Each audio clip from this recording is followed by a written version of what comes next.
Das erste Licht des Tages war kein sanftes Erwachen, sondern ein hartnäckiges Eindringen.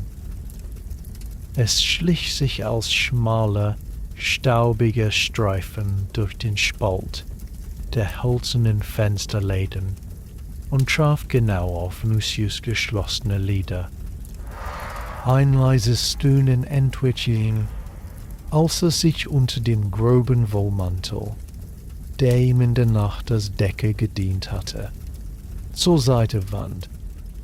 Die Luft in der kleinen Zelle seiner Insula war stickig und roch nach altem Holz, nach dem ranzigen Öl der lachonen Lampe und nach sich selbst, nach dem Schlaf eines einfachen Mannes.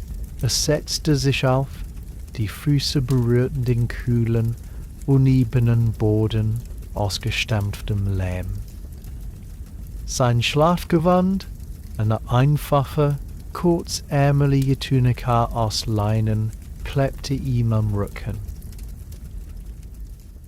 Draußen begann Rom sein morgendliches Konzert.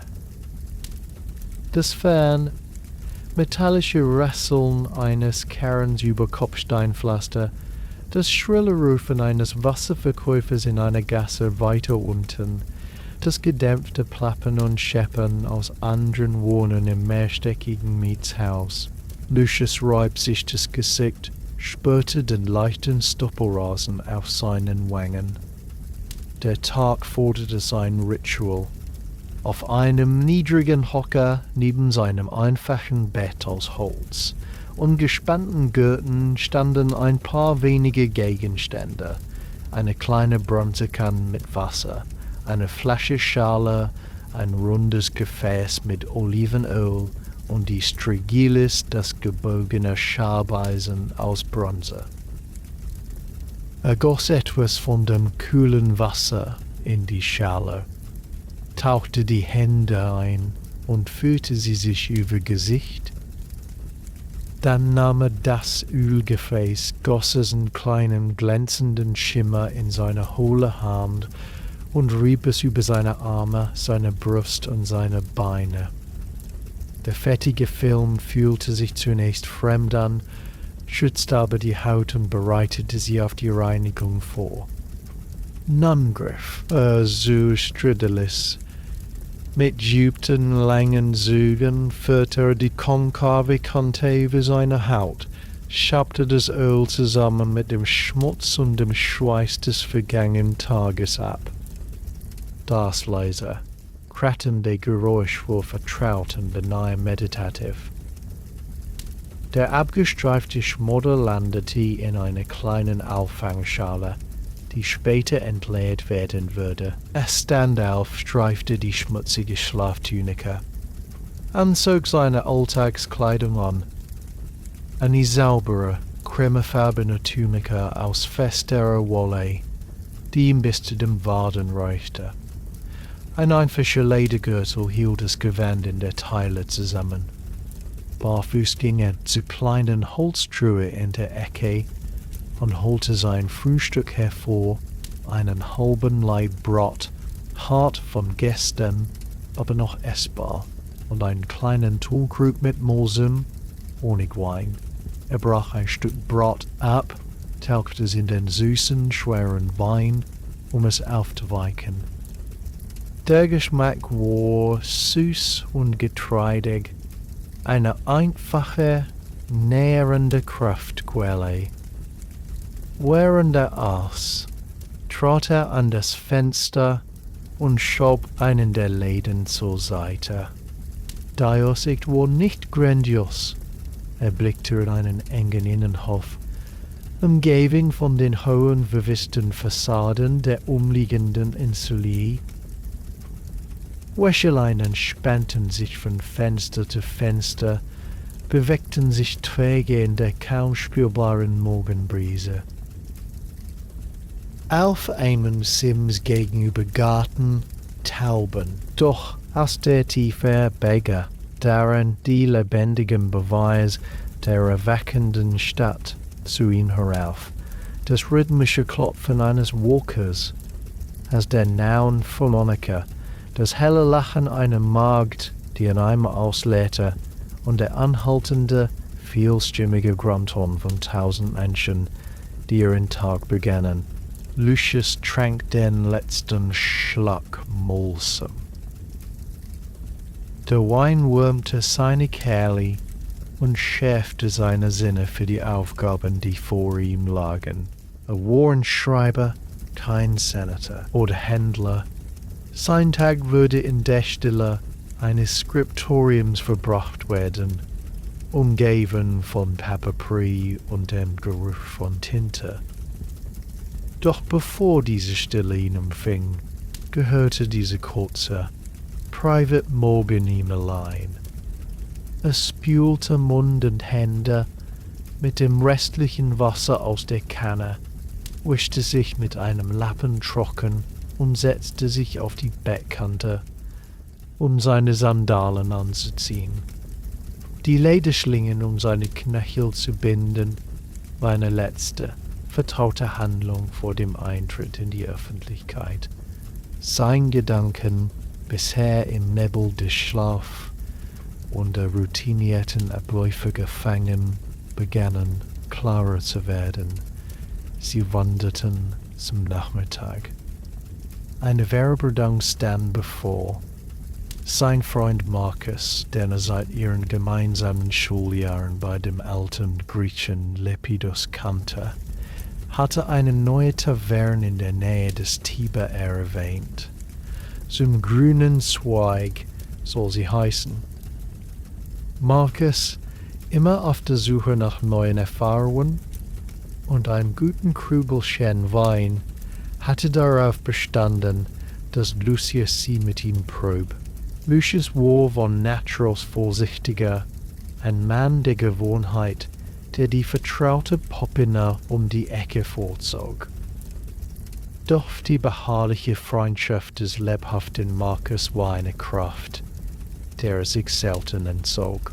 Ein leichtes, erwartungsvolles Gefühl, eine Mischung aus Skepsis und Neugier, stieg in ihm auf. Der Gedanke an ein gemeinsames Mahl, an Geschichten und Wein in der sanften Nachmittagsschätze verlieh der vor ihm liegenden Arbeit eine angenehme Perspektive. Standoff strich ein letztes Mal über seine Tunika, nahm seinen leinenen Beutel, in dem er seine Schreibutensilien und ein paar Asse trug, und warf einen letzten Blick auf seine bescheidene Kammer. Dann öffnete er die schwere Holztür und trat hinaus auf den gemeinsamen Gang, wo bereits die Geräusche und Gerüche der anderen Bewohner seinen privaten Morgen beendeten und ihn in den Strom des römischen Alltags zogen. Der Private Morgen war vorbei, nun gehörte Lucius der Stadt.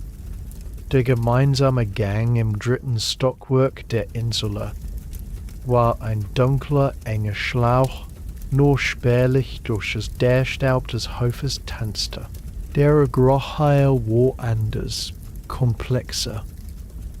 Der scharfe Duft von Urin aus einem Nachttopf, der gerade vor einer Türe stand, vermischt mit dem fettigen Aroma von in Olivenöl gebratenem Brot und den durchdringenden, süßlichen Rauch vom Lorbeer, der aus seiner Wohnung drang, wo jeden nötig roch. Lucius ging die Hölzentreppe hinab. Seine Hand strich über das abgenutzte Geländer, das unter den unzähligen Griffen vom Mieten glatt und speckig geworden war. Unten im Erdgeschoss öffnete sich die Enge zum lebendigen Chaos des Fickers. Lucius trat aus dem dunklen Eingangsbereich hinaus in die Gasse, und eine Welle von Sinneseindrücken überrollte ihn. Die Straße war kaum breiter als 2 ausgestreckte Arme, ein gewundener Schliff aus hoch auffragenden, verwitterten Fassaden. Das Pflaster unter seinen Sandalen war uneben, feucht von dem Abwasser, das in der Mitte in einer schmalen Rinne träge dahinfloss. Über ihm spannten sich Balkone und vorspringende Obergeschosse, die das Tageslicht zu einem titternden Streifen oben im Himmel zusammendrängten, so dass unten eine permanente, kühle Dämmerung herrschte. Die Luft war ein dichtes Sub ausgeruschen. Dominierend war der Balmy, ein ladender Duft von frisch gebackenem Brot, der aus einer Pistrine wenige Schritte weiter drang, wo man durch die offene Tür die rötliche Glut des Backofens und die geschäftigen Bäcker sehen konnte. Doch dieser angenehme Geruch kämpfte beständig gegen anderen, den beißenden Gestank von Abwasser aus der Rinne, den säuerlichen Dunst von fermentierender Wolle aus einer nahen Walkerei und den schweren animalischen Geruch von einem vorbeigetriebenen Kleinvieh. Dazwischen schwebten immer wieder punktuelle Düfte, der harzige Rauch von Räucherwerk aus einem Lärmschrein in einer Nische, der metallische Hauch von kaltem Wasser aus einem Brunnen und der scharfe Schweiß eines Lastenträgers, der sich keuchend an ihm vorbeidrängte. Lucius schlenderte in seinem gemächlichen, für den Tag gerüsteten Tempo dahin. Seine Augen, an die Details gewöhnt, lasen die Geschichte der Gasse von den Wänden ab. Die Fassaden waren ein Palimpsest des Alltagslebens.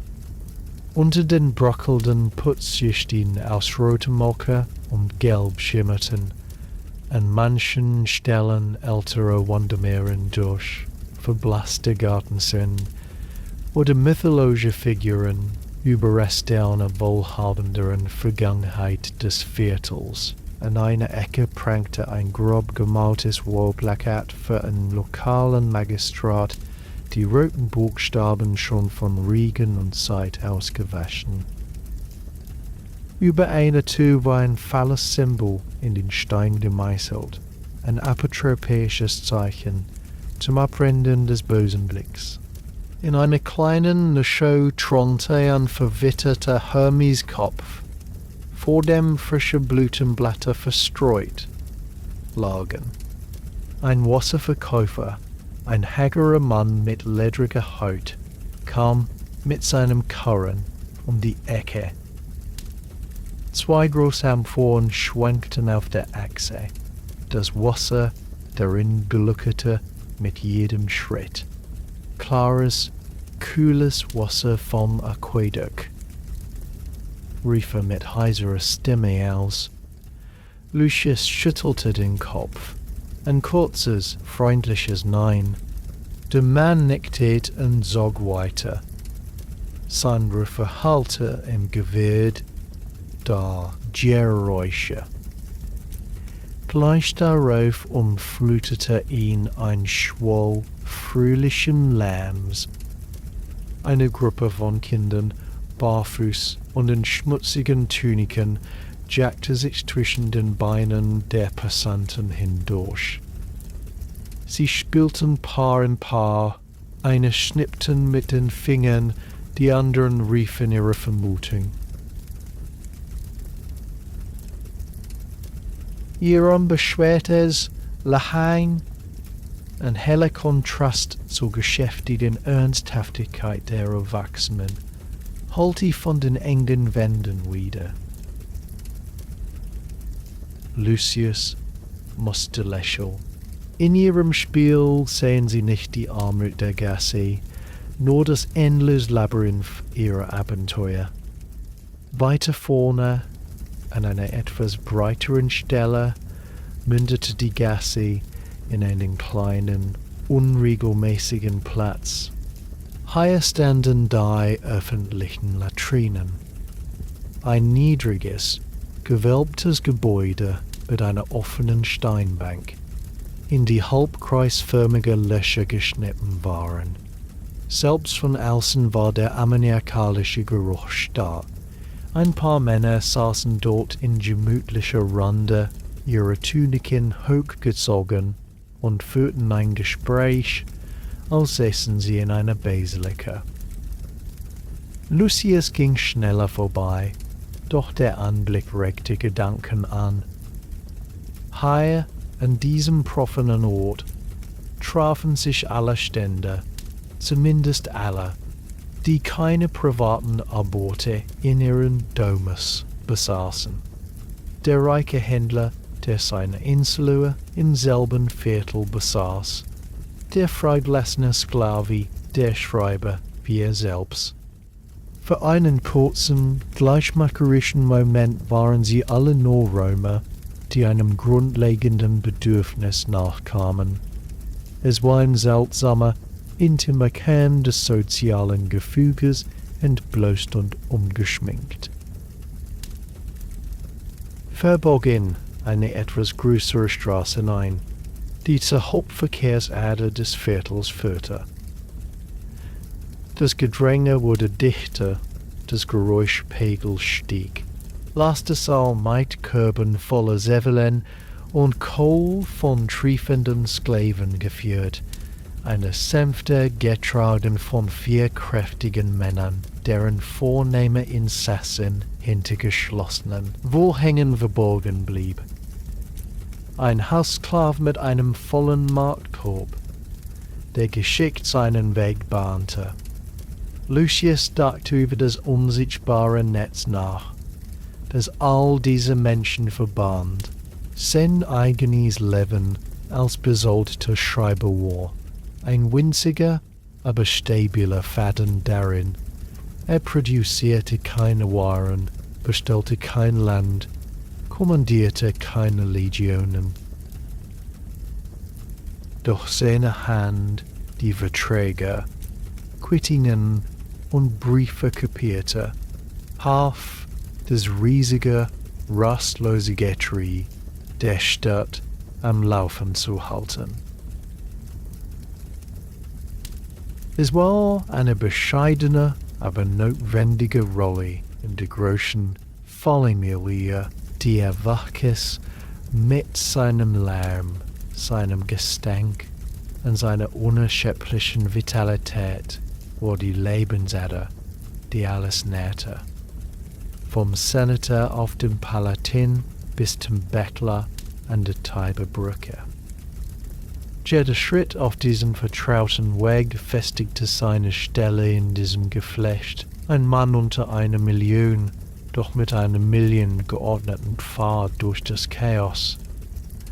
Das Ziel seines Weges, das ruhige Skriptorium, lag nun nur noch wenige Gassen entfernt an der Oase der Konzentration im Herzen des pulsierenden Stadtkörpers.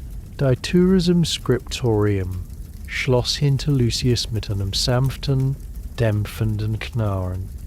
Und sofort umfing ihn eine andere Welt.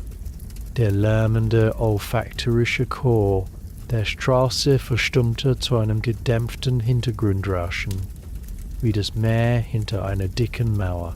Hier herrschte eine konzentrierte Stille, durchbrochen nur von den vertrauten, beruhigenden Geräuschen der Arbeit, dem leisen Kratzen von Schilfrohr auf Papyrus, den gelegentlichen Klappen eines Fax-TVchens, das abgelegt wurde, und dem sanften Raschelschan einer umgeblätterten Rolle.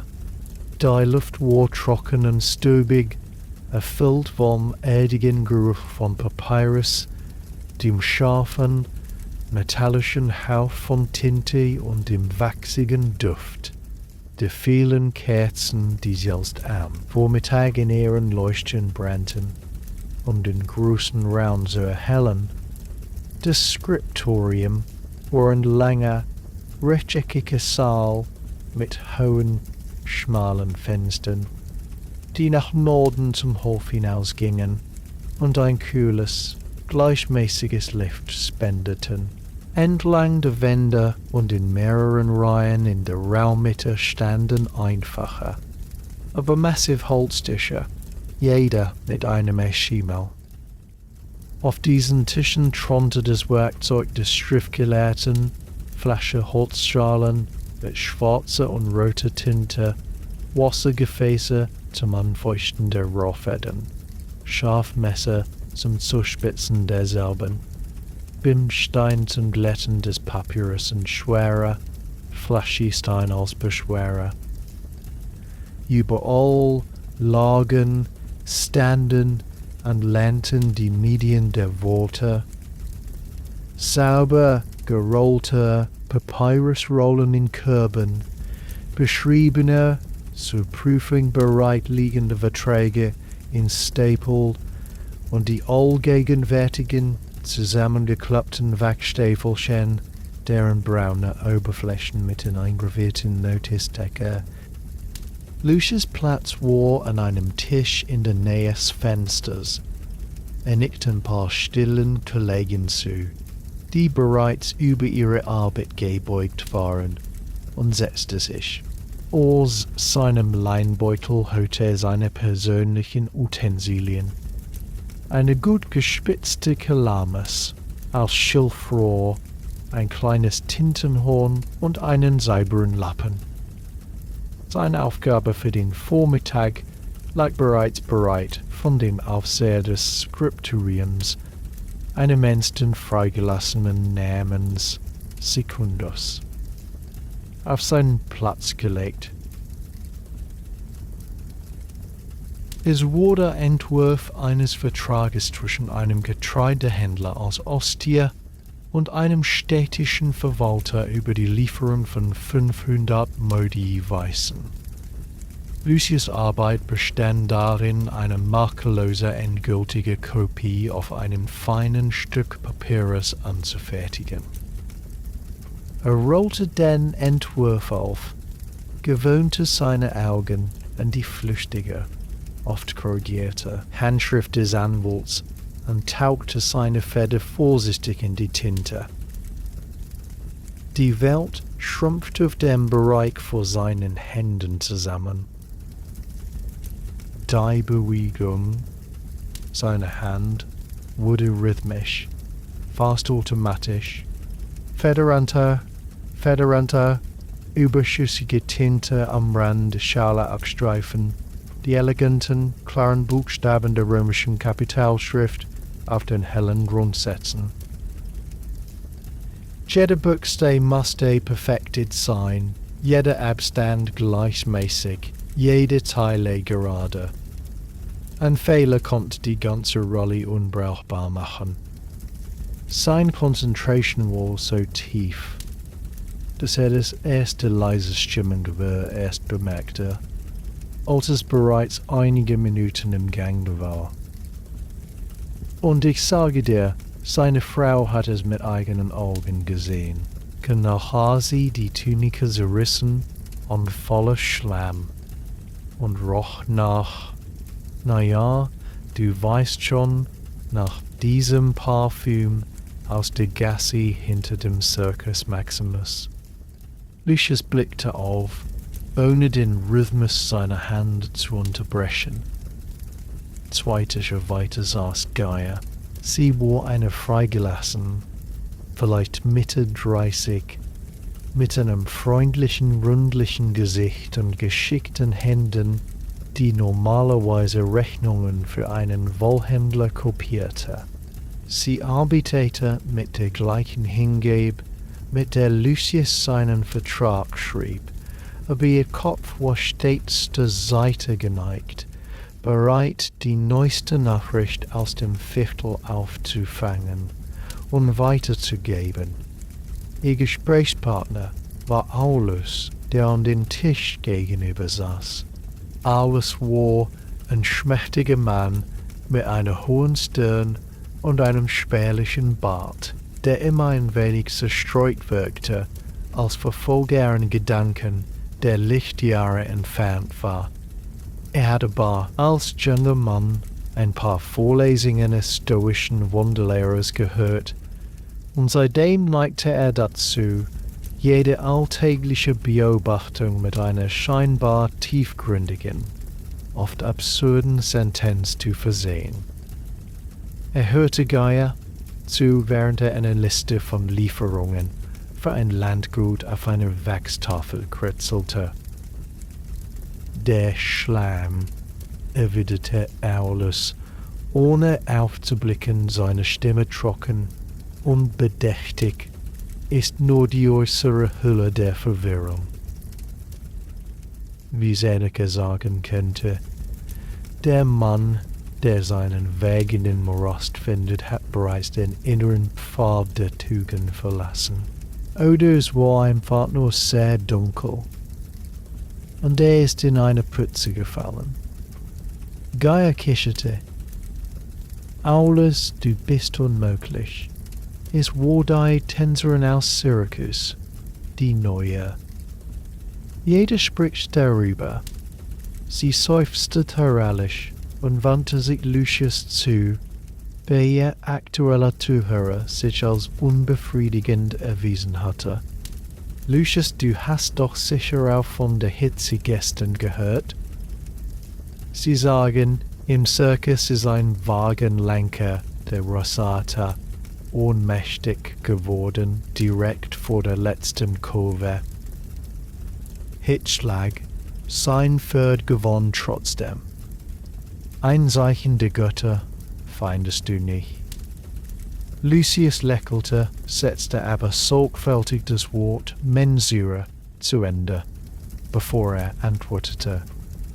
Ich denke, es ist ein Zeichen dafür, dass das Pferd schneller war als die anderen, Gaia.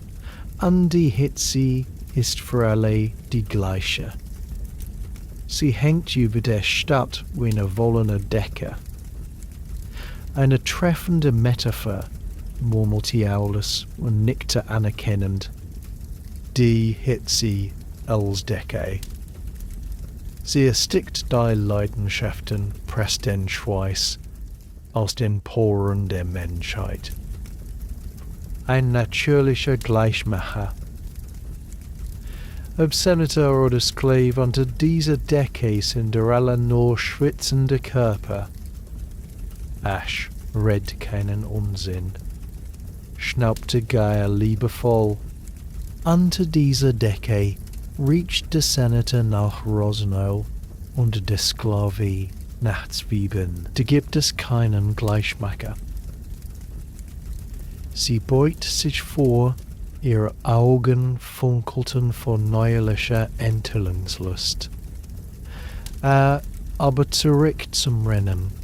Der Sieger der Numeide soll das ganze Preisgeld in eine Poppene in der Subere getragen und es in einer Nacht für Wein und nun für Gesellschaft ausgegeben haben.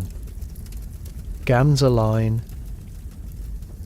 In diesem Moment geschah das Missgeschick. Lucius, halb seine Arbeit, halb dem Bild des verschwenderischen Wagenlenkers, ließ seine Feder ein wenig zu tief in das Tintenhorn gleiten. Als es herausschob, hing ein großer, glanzender Tropfen schwarzer Flüssigkeit in der Spitze. Bevor er ihn abstreifen konnte, löste sich der Tropfen und landete mit einem leisen, perfekten Plop mitten auf dem fast fertigen Vertrag, direkt über dem Wort Penelia, den Strafklauseln. Ein makelloser, tiefschwarzer Kreis, der die sorgfältig geschriebenen Buchstaben verschlang. Ein kurzes Stöhnen entwich Lucius. Alle leichte Ablenken war verflogen. Gaia erstarrte mitten im Satz, ihre Hand flog in den Mund. Selbst Aulus blickte auf.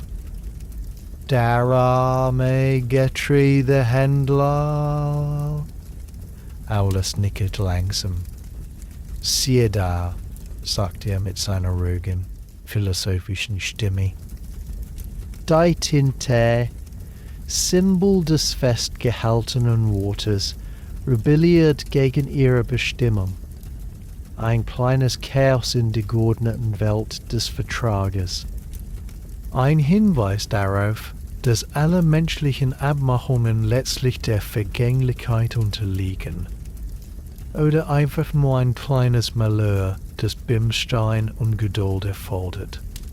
Der Griff zum Bimstein, einem flachen, porosen Stück Vulkanstein, vorsichtig mit fast zärtlichem Druck, rieb über den noch feuchten Fleck. Der Bimstein schäbte der oberste Schicht des Papyrus ab und nahm den größten Teil der Tinte mit, was zurückblieb, waren matter, leicht aufgerollter Bereich, blasser als der Rest der Rolle, aber lesbar.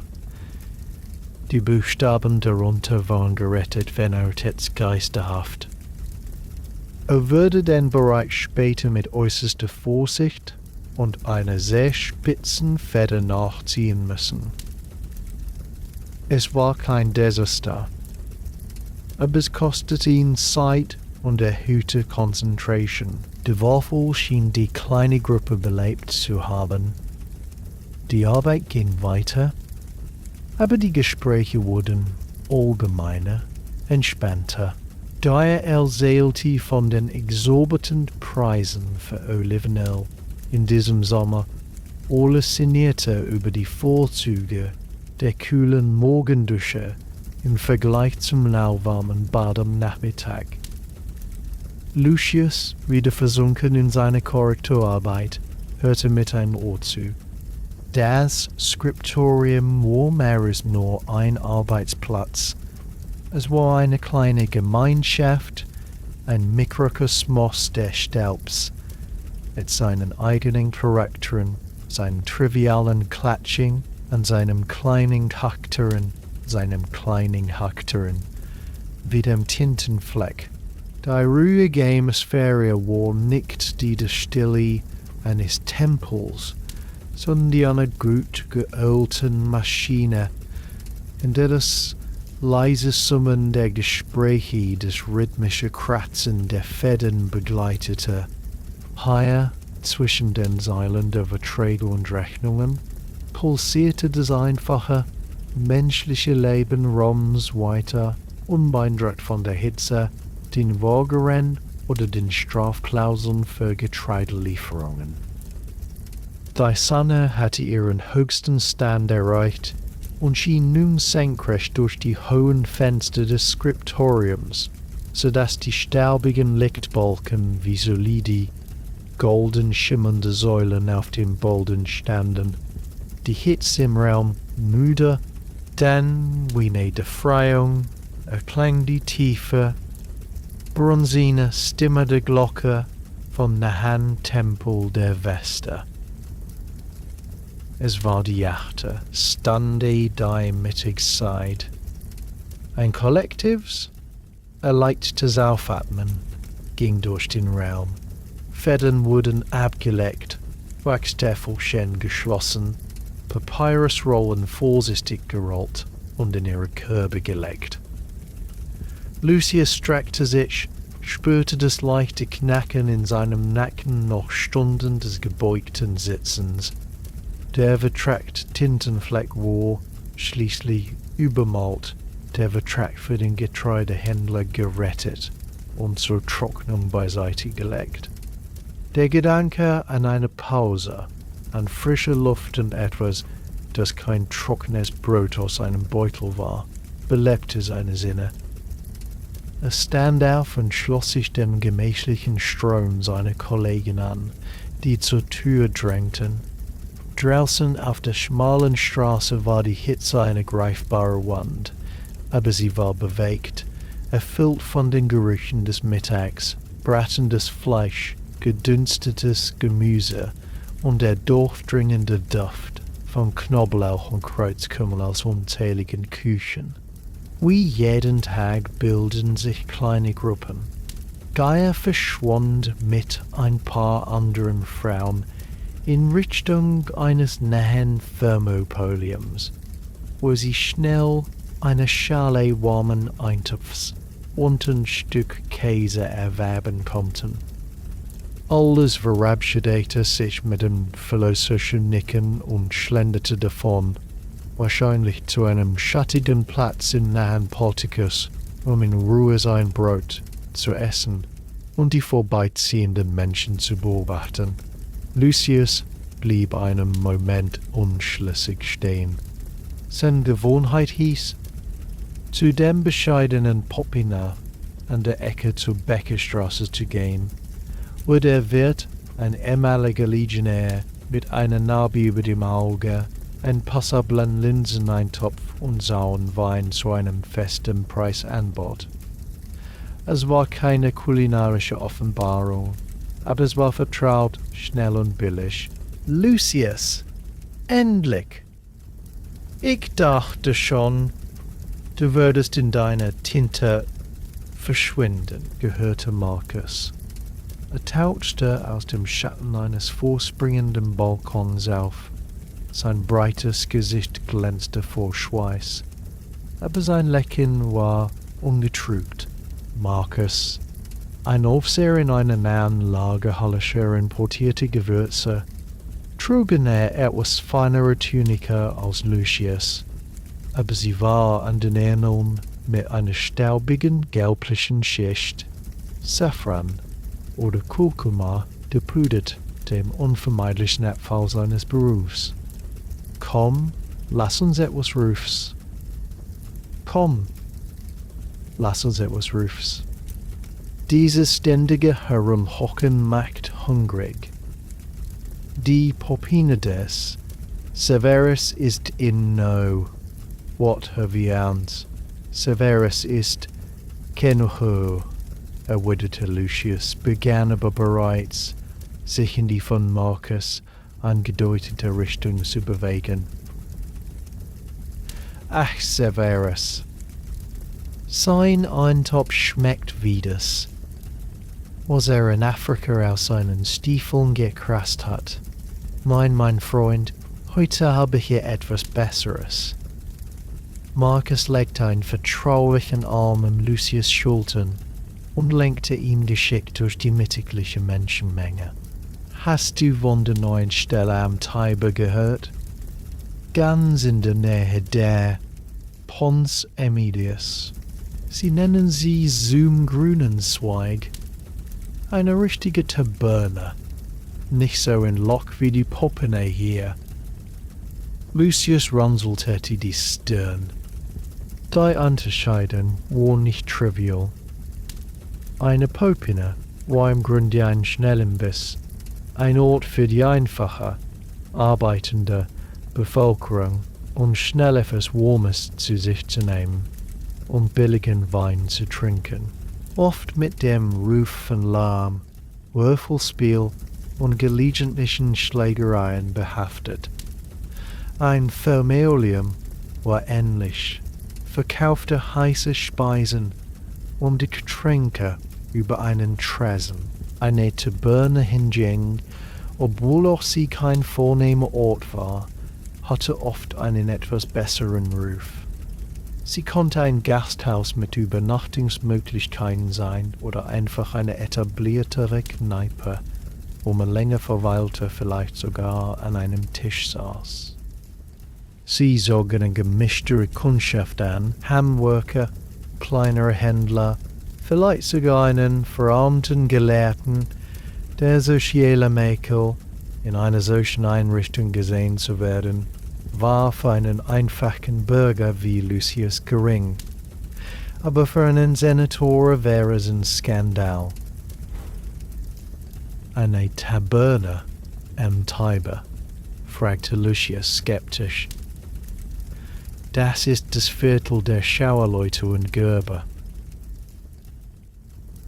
Du reicht es nach Flussschlamm und Gegägbet heute nicht noch gutem Essen. Genau, das ist der Trick, rief Marcus begeistert aus. Der Wirt, ein gewisser Gnaeus, war selbst Schiffsmeister. Er sagt, er sei es leid, schlechten Wein und zähes Fleisch zu essen. Also hat er seine Ersparnisse genommen und diese Stelle eröffnet. Frischer Fisch, direkt aus dem Fluss, Gemüse vom Markt am anderen Ufer, und er hat einen Wein im Mulsum, von dem ein Händler aus Fallenham schwört, sei fast so gut wie der echte. Fast. Sie waren an einer Kreuzung Karen Platz zu machen. Lucius zögerte. Der Gedanke an frischen Fisch war verlockend. Der Eintopf des Severus war, wie Marcus nicht ganz zu Unrecht angedeutet hatte, monoton. An der Teibe war nicht weit, vielleicht 20 Minuten zu Fuß. Aber aus Wohnausflug, eine Abweichung von der Routine. Die 9. Stunde ist nicht mehr fern, nannte er ein. Secundus duldet keine Verspätung. Secundus, ist selten der Horror, nonne so langsam wie eine Schnecke im Harz. Wir sind pünktlich zurück versprochen. Eine Stunde, nicht mehr. Marcus' Augen leuchteten mit der unerschütterlichen Überzeugung desjenigen, der einen Schatz entdeckt hat und ihn teilen muss. Es ist mehr als nur Essen, Lucius. Es ist ein Abenteuer. Ein kleines.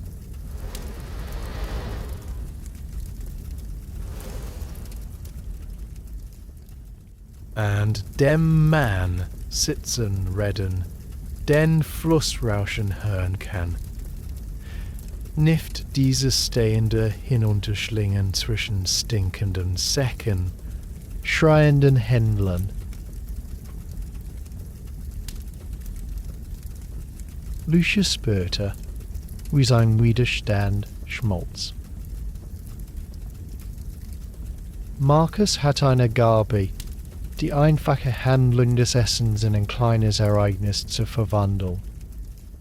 Es wurde eine Verheißung von Gespräch, von einer Pause, die mehr war als nur die Stillung des Hungers. Es war die Aussicht auf Gemeinschaft, auf eine kleine Flucht aus dem engen Korsett des Alltags. Da vertraut Poppine Bot, keine Flucht, nur Vertrautheit. Also gut, sagte Lucius schließlich, ein kleines Lecken umspielte seine Lippen. Grünem Zweig.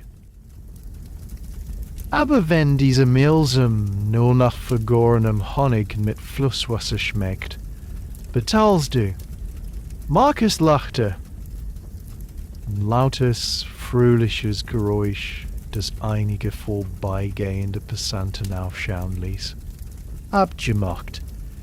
Treffen wir uns an der Ecke zur Tibergasse, zur 9. Stunde. Ich muss nur noch eine Lieferung von Zimtstangen abzeichnen. Die riechen so stark, dass ich ohnehin nichts anderes mehr schmecken würde.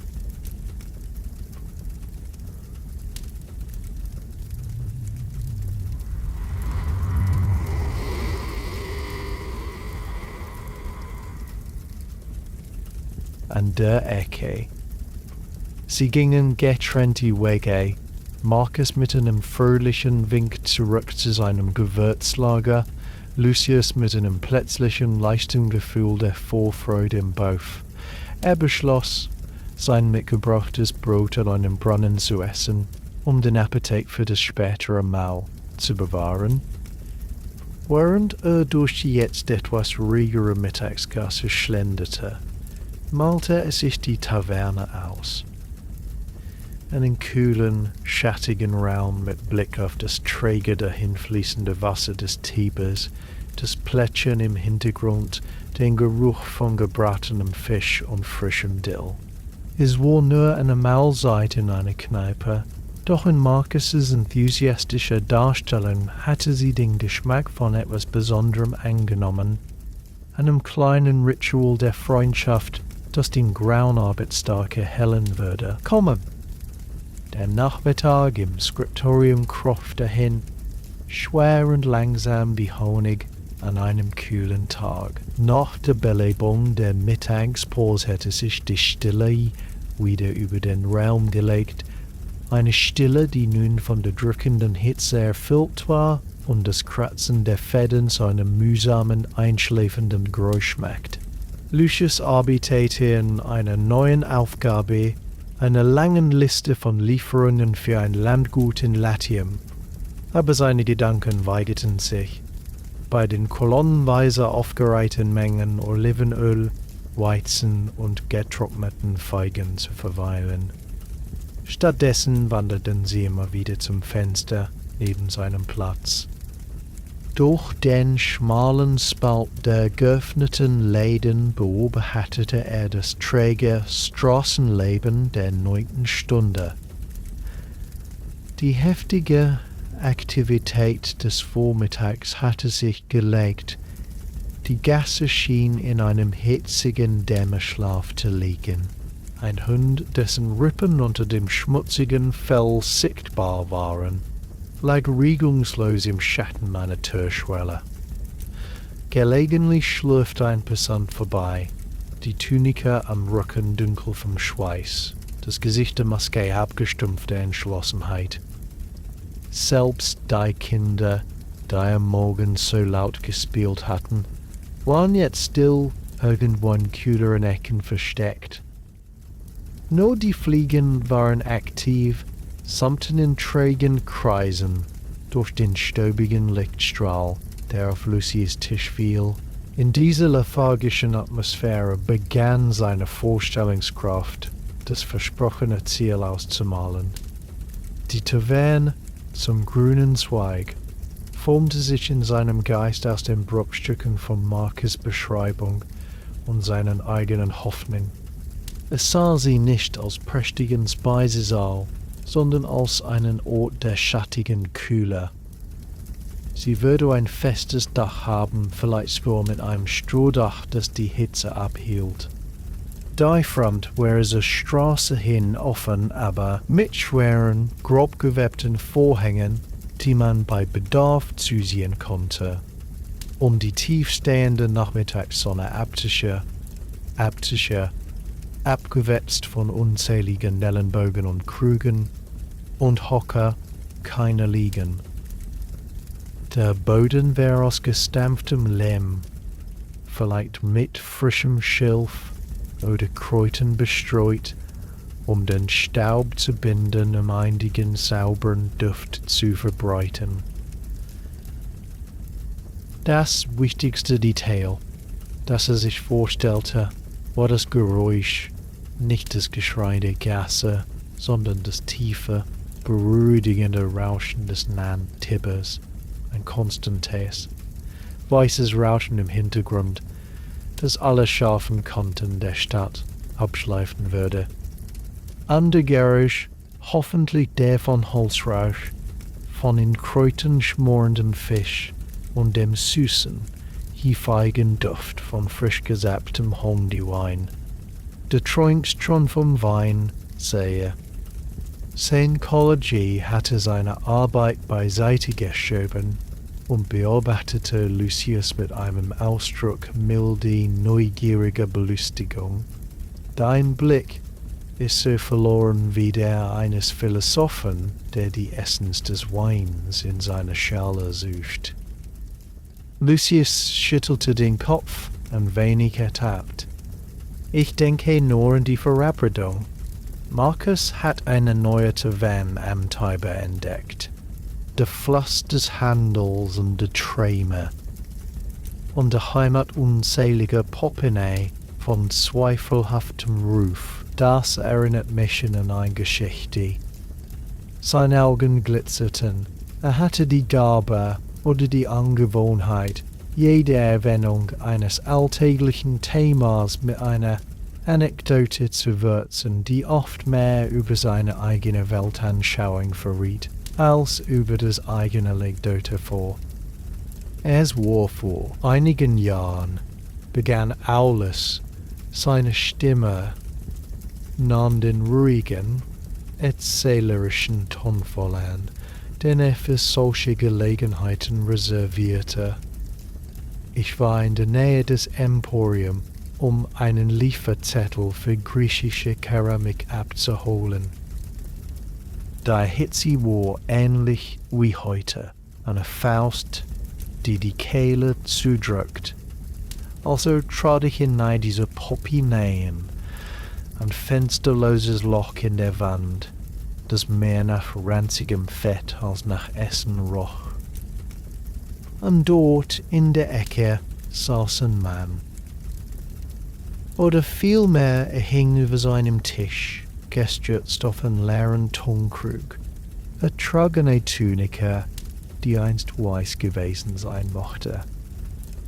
Jetzt aber mit Wein und etwas, das ich als die Überreste einer Linsensuppe identifizierte, bemalt war. Auf dem Tisch vor ihm lagen Wachstäfelchen, übersät mit winzigen, krackeligen Buchstaben.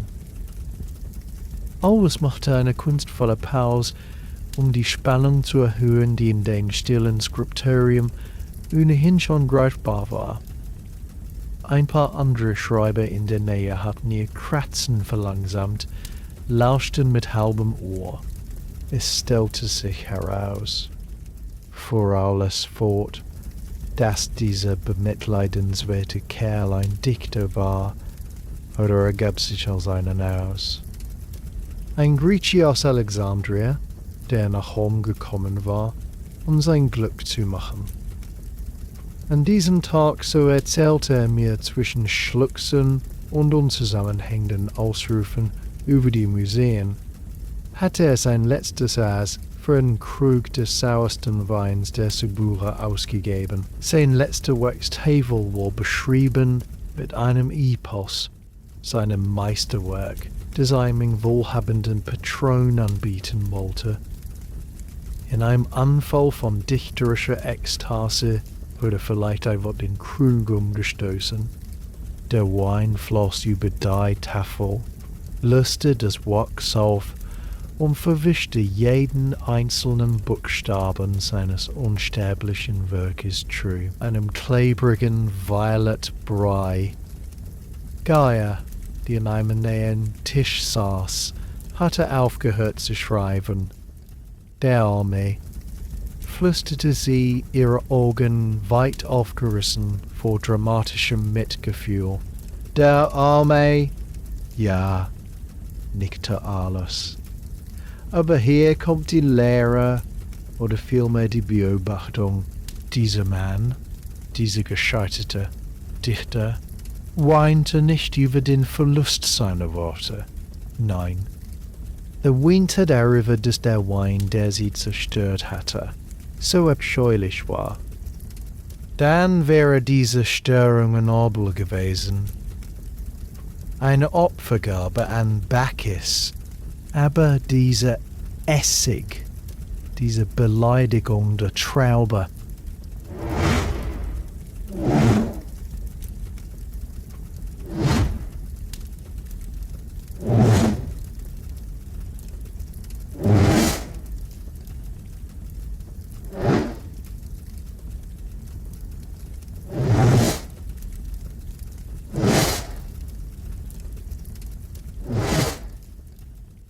Selbst in der tiefsten Niederlage, im Herzen einer schäbigen Poppine, besteht der Römer oder der in Rom gestrandete Grieche auf der Qualität des Rituals.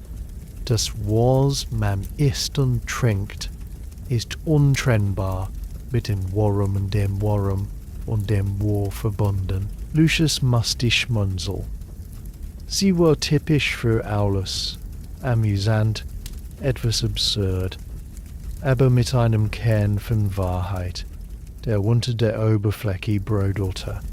Sie handelte nicht wirklich von einem betrunkenen Dichter, sondern von der Bedeutung, die Menschen den einfachen Handlungen des Lebens beimessen. Da wohl der Taverne, so schien Aulus zu implizieren, wohl keine triviale Entscheidung über den Mahr gehen, sondern in kleine Geste der Selbstachtung. Essen in Rom war nie nur Nahrungsaufnahme. Es war ein sozialer Marker, ein Ritual, das die Grenzen von Klasse, Reichtum und Anstand definierte. Der Senator, der in seinem Triclinium auf eine Lichtbeiste, hat ein ganz anderes Ritual als der Arbeiter, der im Steheim eine Schale Brei an einem Thermopilium hinunterstürzte, indem mit Marcus in der Taverne ging, nicht in einer Poppine, wählte Lucius eine Art Mittelweg. Es war eine bewusste Entscheidung für ein wenig mehr Komfort, für die Möglichkeit des Verweilens, für ein Ritual, das Freundschaft und Muße betonte, nicht nur die Stillung eines Grundbedürfnisses. Es war eine kleine Rebellion gegen die Monotonie des Eintopf von Severus, eine bewusste Einladung in das kleine Abenteuer, von dem Marcus gesprochen hatte. Die Sonne draußen begann ihren langsamen Abstieg, der Lichtstrahl auf seinem Tisch verlängerte sich und nahm einen wärmeren, goldenen Ton an. Die 90 Stunde rückte näher. Lucius beendete die letzte Zeile der Lieferliste, rollte den Papyrus sorgfältig zusammen und band ihn mit einer schmalen Lederschnur zu.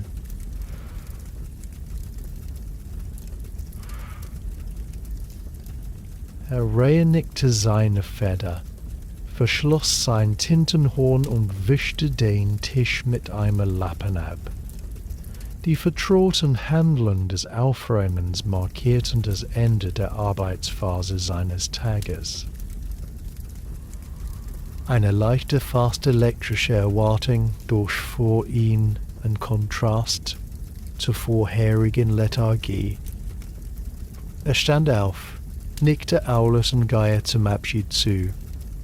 Aulus erwiderte das Nicken mit einem wissenden Lächeln, als würde er die Gedanken seines Kollegen lesen. Möge der Wein würdig sein und die Worte fließen, Lucius. Und hüte deine Wachstafeln vor Unfällen. Lucius verließ das Skriptorium.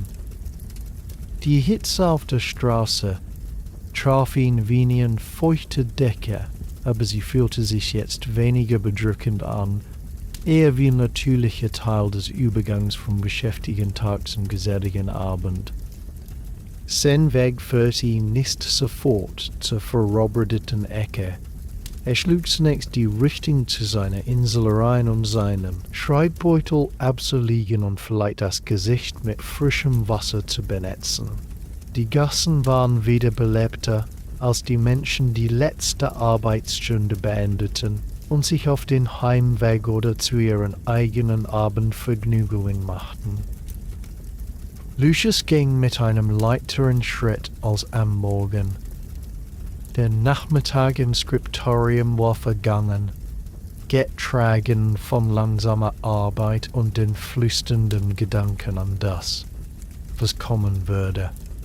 Jetzt war es Zeit, die imaginäre Taverne in der Realität zu suchen, den Geschmack des versprochenen Fischs und den Klang des Tibers zu erleben.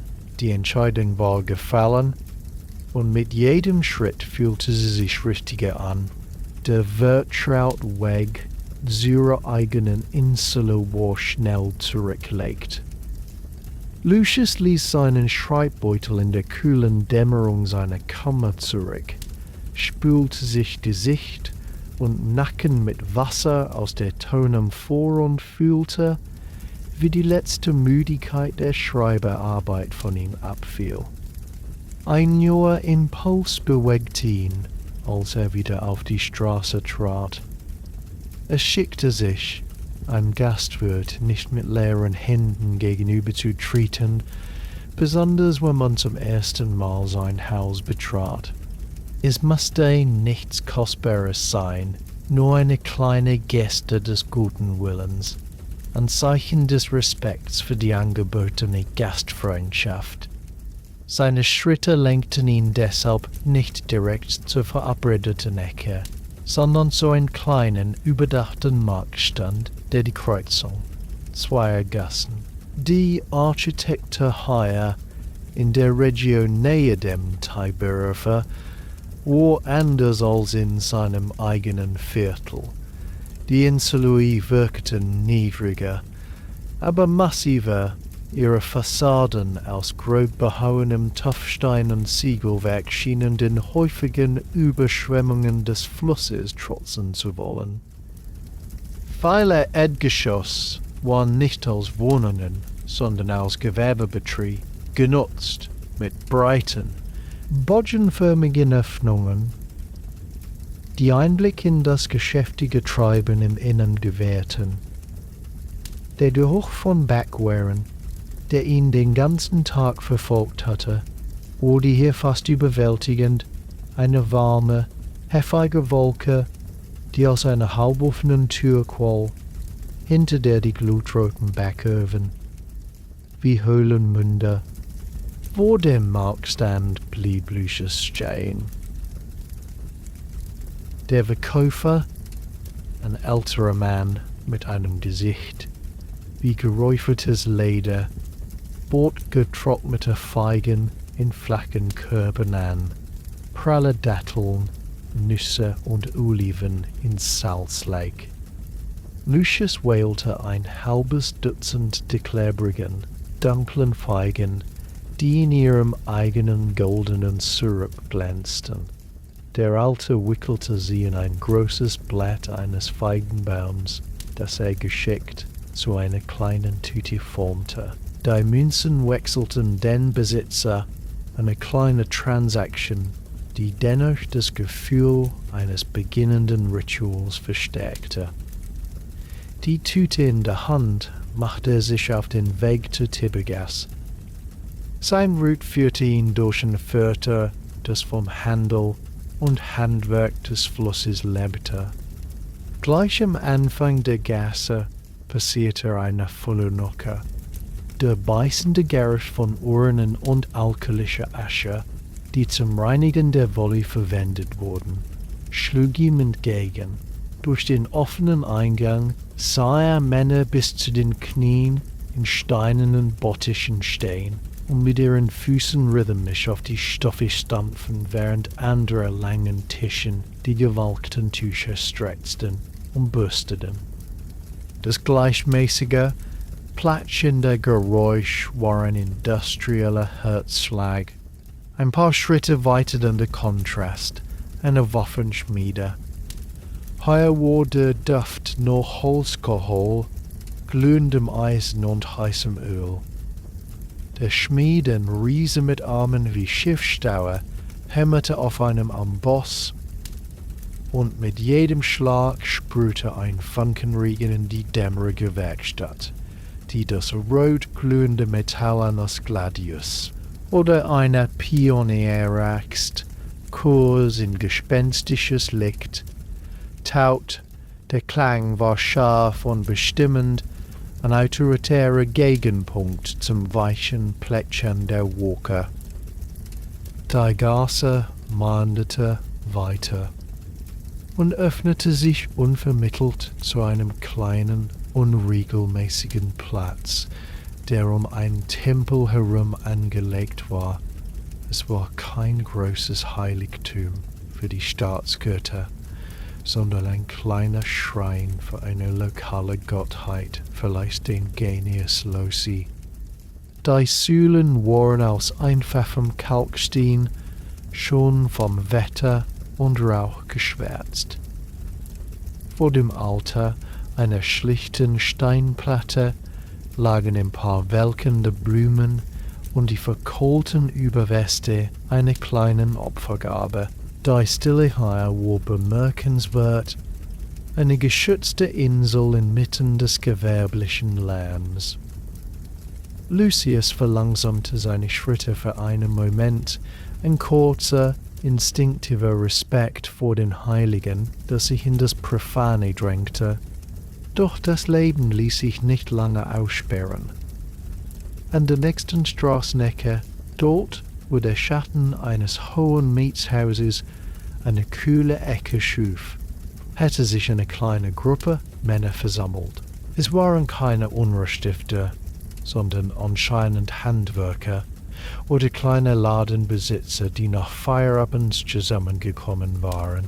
Sie standen in einem lockeren Kreis, und ihre Stimmen, obwohl lebhaft, klangen nicht zornig, sondern engagiert in einer friedlichen Debatte. Lucius konnte Fetzen ihres Gesprächs auffangen, als langsam vorbeiging. Aber die neuen Steuern auf Ölimport treffen den kleinen Mann am härtesten, sagte ein kräftiger Mann mit den speckigen Händen eines Gerbers.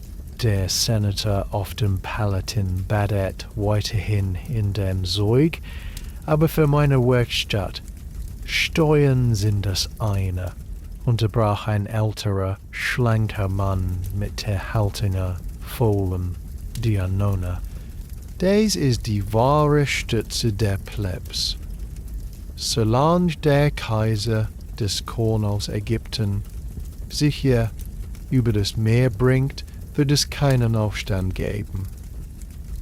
Der Magen rasiert, nicht der Geldbeutel.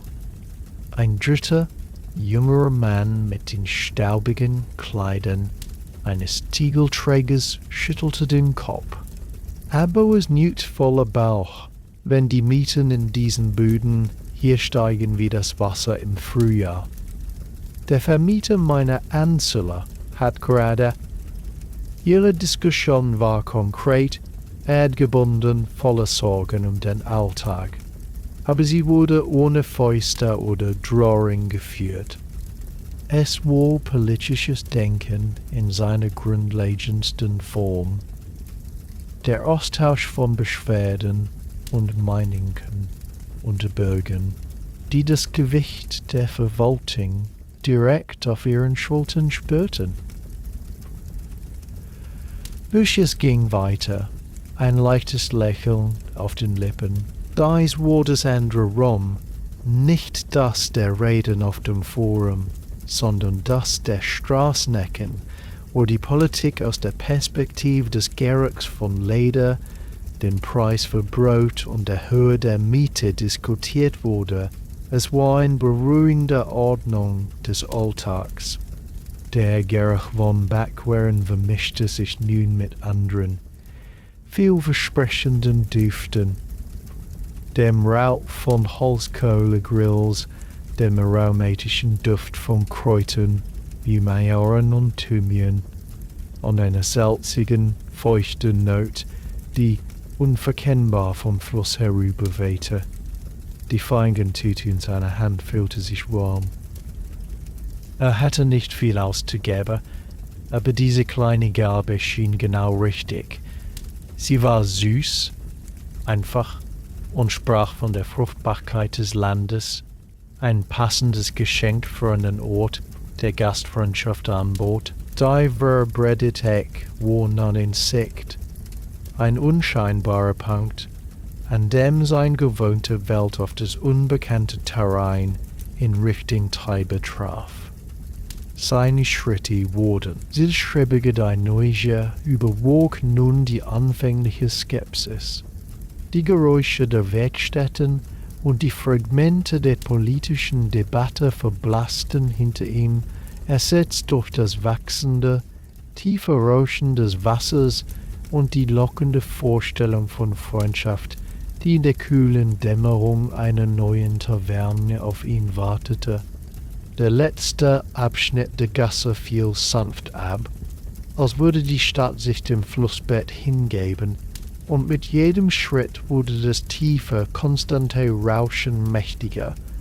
Es war kein lautes Tosen, sondern ein volles, basslastiges Gemurmel, das Grundgeräusch, auf dem sich nun alle Undergeräusche der Stadt absetzten. Dann öffnete sich die enge Schlucht der Häuser endgültig, und Lucius trat auf die breite, von der Nachmittagssonne beschienenen Promenade entlang des Tibers. Der Anblick breitete sich vor ihm aus wie eine lebendige, atmende Landschaft. Der Tiber selbst war kein kristallklarer Gebirgsfluss, sondern eine träge, ockerfarbene Schlange, die sich breit und selbstbewusst durch das Herz der Stadt wand. Sein Wasser aufgewühlt von unzähligen Rudern, und der Strömung hatte die Farbe von betrunkenem Tee, gesprenkelt mit schaumigen Wirbeln, und den Blitzern der untergehenden Sonne.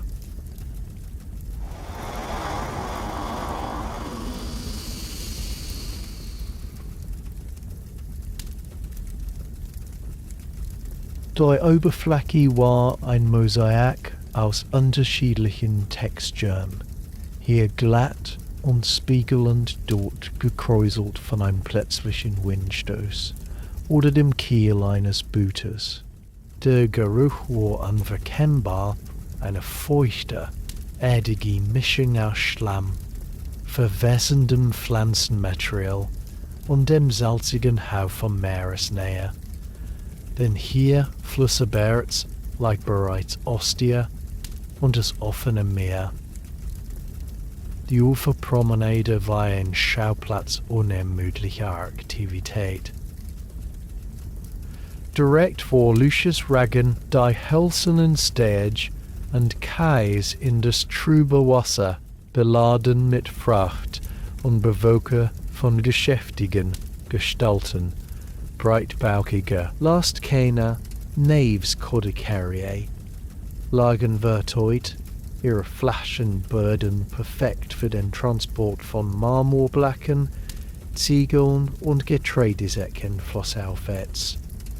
Sklaven und freie Arbeiter, ihre nackten Oberkörper glänzend von Schweiß und Flusswasser, wuchteten Amphoren und Bollen von den Kais auf die Schiffe oder von den Schiffen auf von Ochsen gezogene Karren, die auf dem Kopfsteinpflaster warteten. Die Kommandore wie der Aufseher, das ächzende Holzplanken unter der Last und das rhythmische Plätschern der Ruder bildeten eine raue, aber effiziente Symphonie. Über diesem irdischen Treiben kreisten die Möwen.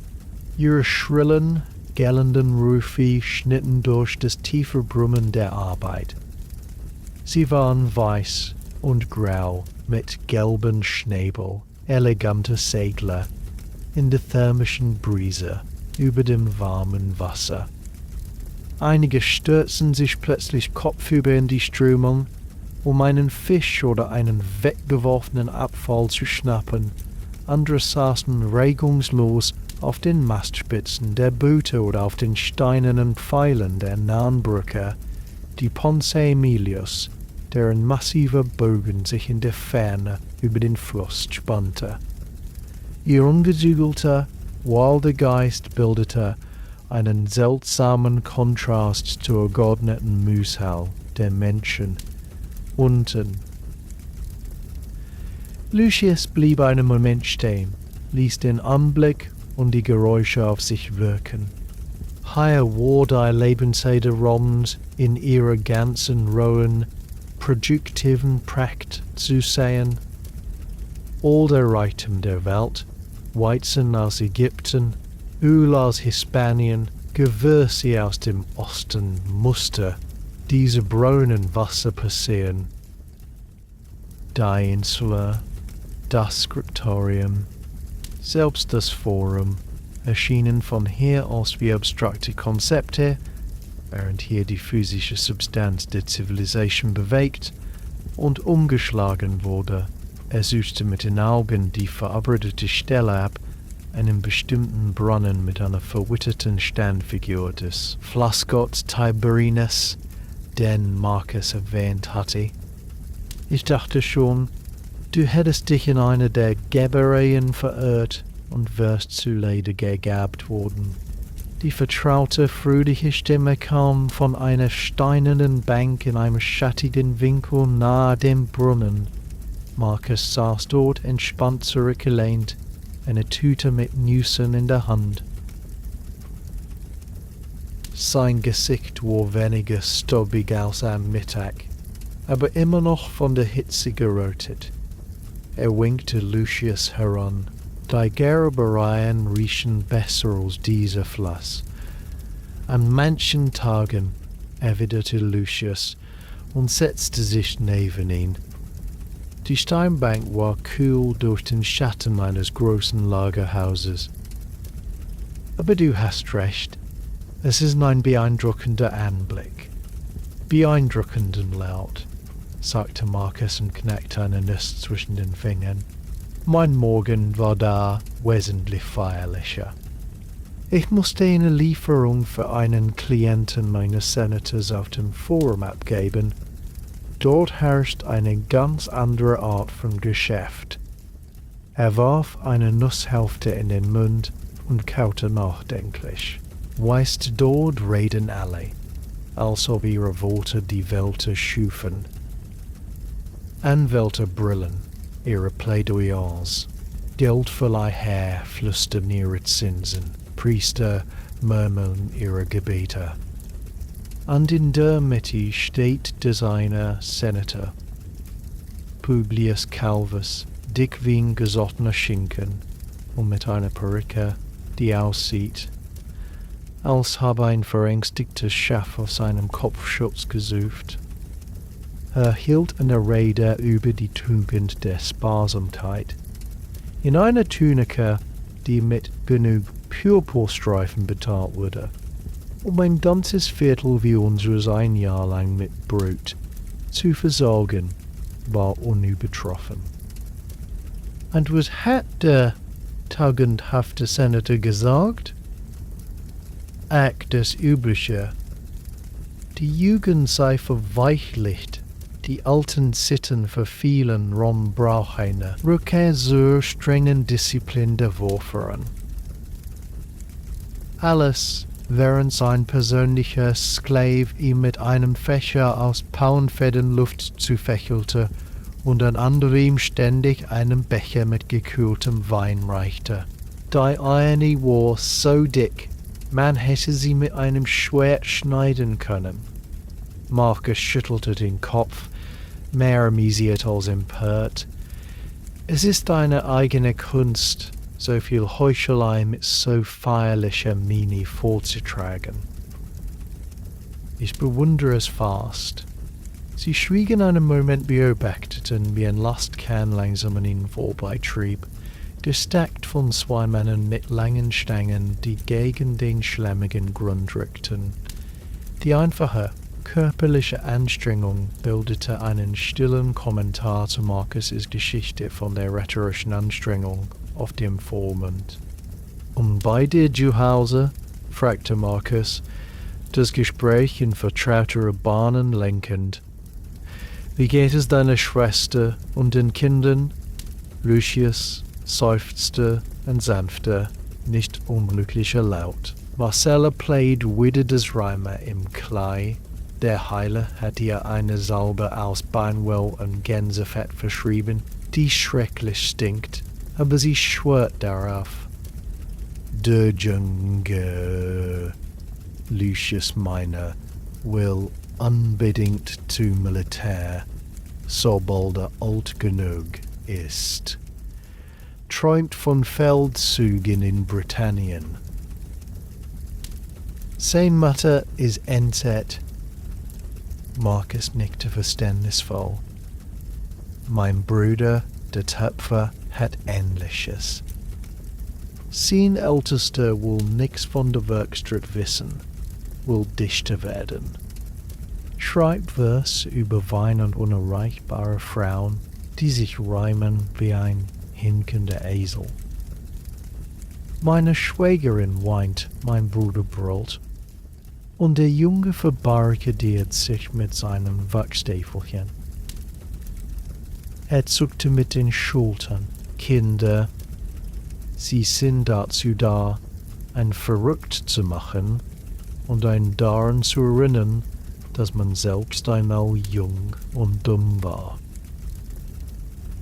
Es war ein einfacher, tröstlicher Austausch, das Teilen der kleinen Sorgen und Freuden, die das Gerüst eines gewöhnlichen Lebens bildeten. Hier am rauen Ufer des Tibers, fernab der politischen Heuchelei des Forums, fühlten sich diese alltäglichen Geschichten wahrhaftiger und beständiger an. Die Möwen schrien, das Wasser rauschte. An die Last der Familie war ein Gewicht, das alle trugen, Senator wie Schreiber. Marcus lehnte sie vor, Sein Gesicht nahm einen verschwörerischen Ausdruck an. Was der beste Teil an der Geschichte mit Senator Calvus war, fragte er, seine Augen funkelten vor Schadenfreude. Nach seiner großen Rede über Sparsamkeit und einfache Sitten stieg er in seine Sänfte. Als die Träger sie anhoben, rissen der Seite ein altes, morsches Lederband. Die ganze Pracht kippte zur Seite, und der gute Senator puzzlte heraus, direkt in eine frische Pferdeäpfel, Ladung, auf dem Pflaster, Purpastreifen und alles. Ein lautes, unkontrolliertes Lachen entfuhr Lucius. Es war ein Bild von so perfekter, poetischer Gerechtigkeit, dass es jede Kritik überflüssig machte. Marcus grinste breit, zufrieden mit der Wirkung seiner Erzählung. Seine Wachen haben ihn aufgehoben, rot im Gesicht vor Wut und Scham, und sind damit davongerannt. Fuhr Marcus fort, immer noch kichernd. Die Perücke saß schief und in seinem schönen Körper klebte. Nun ja, der Beweis, dass auch ein Senator nicht über den Gesetzen der Straße steht. Ein Bau hätte gelacht und sich abgeklopft. Es sah aus, als wolle er die ganze Stadt in Verbannung schicken. Die sanfte Heiterkeit der Hedehead der Szene umfing sie. Der Witz war nicht bösartig, sondern befreiend, ein Erinnern daran, dass Macht und Pomp letztlich vergänglich waren und dem universellen Gesetz des Pechvogels unterlagen.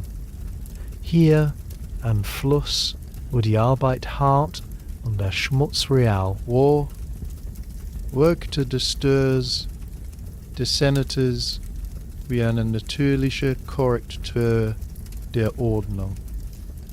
Lucius wischte sich eine Lackträne aus dem Augenwinkel. Die Feigenhütte in seiner Hand fühlte sich jetzt wie ein Ticket zu etwas Gutem an, nicht nur eine Pflichtgabe. Die Vorfreude auf die Taverne, auf das Essen und das Gespräch war nun frei von letzten Zweifeln.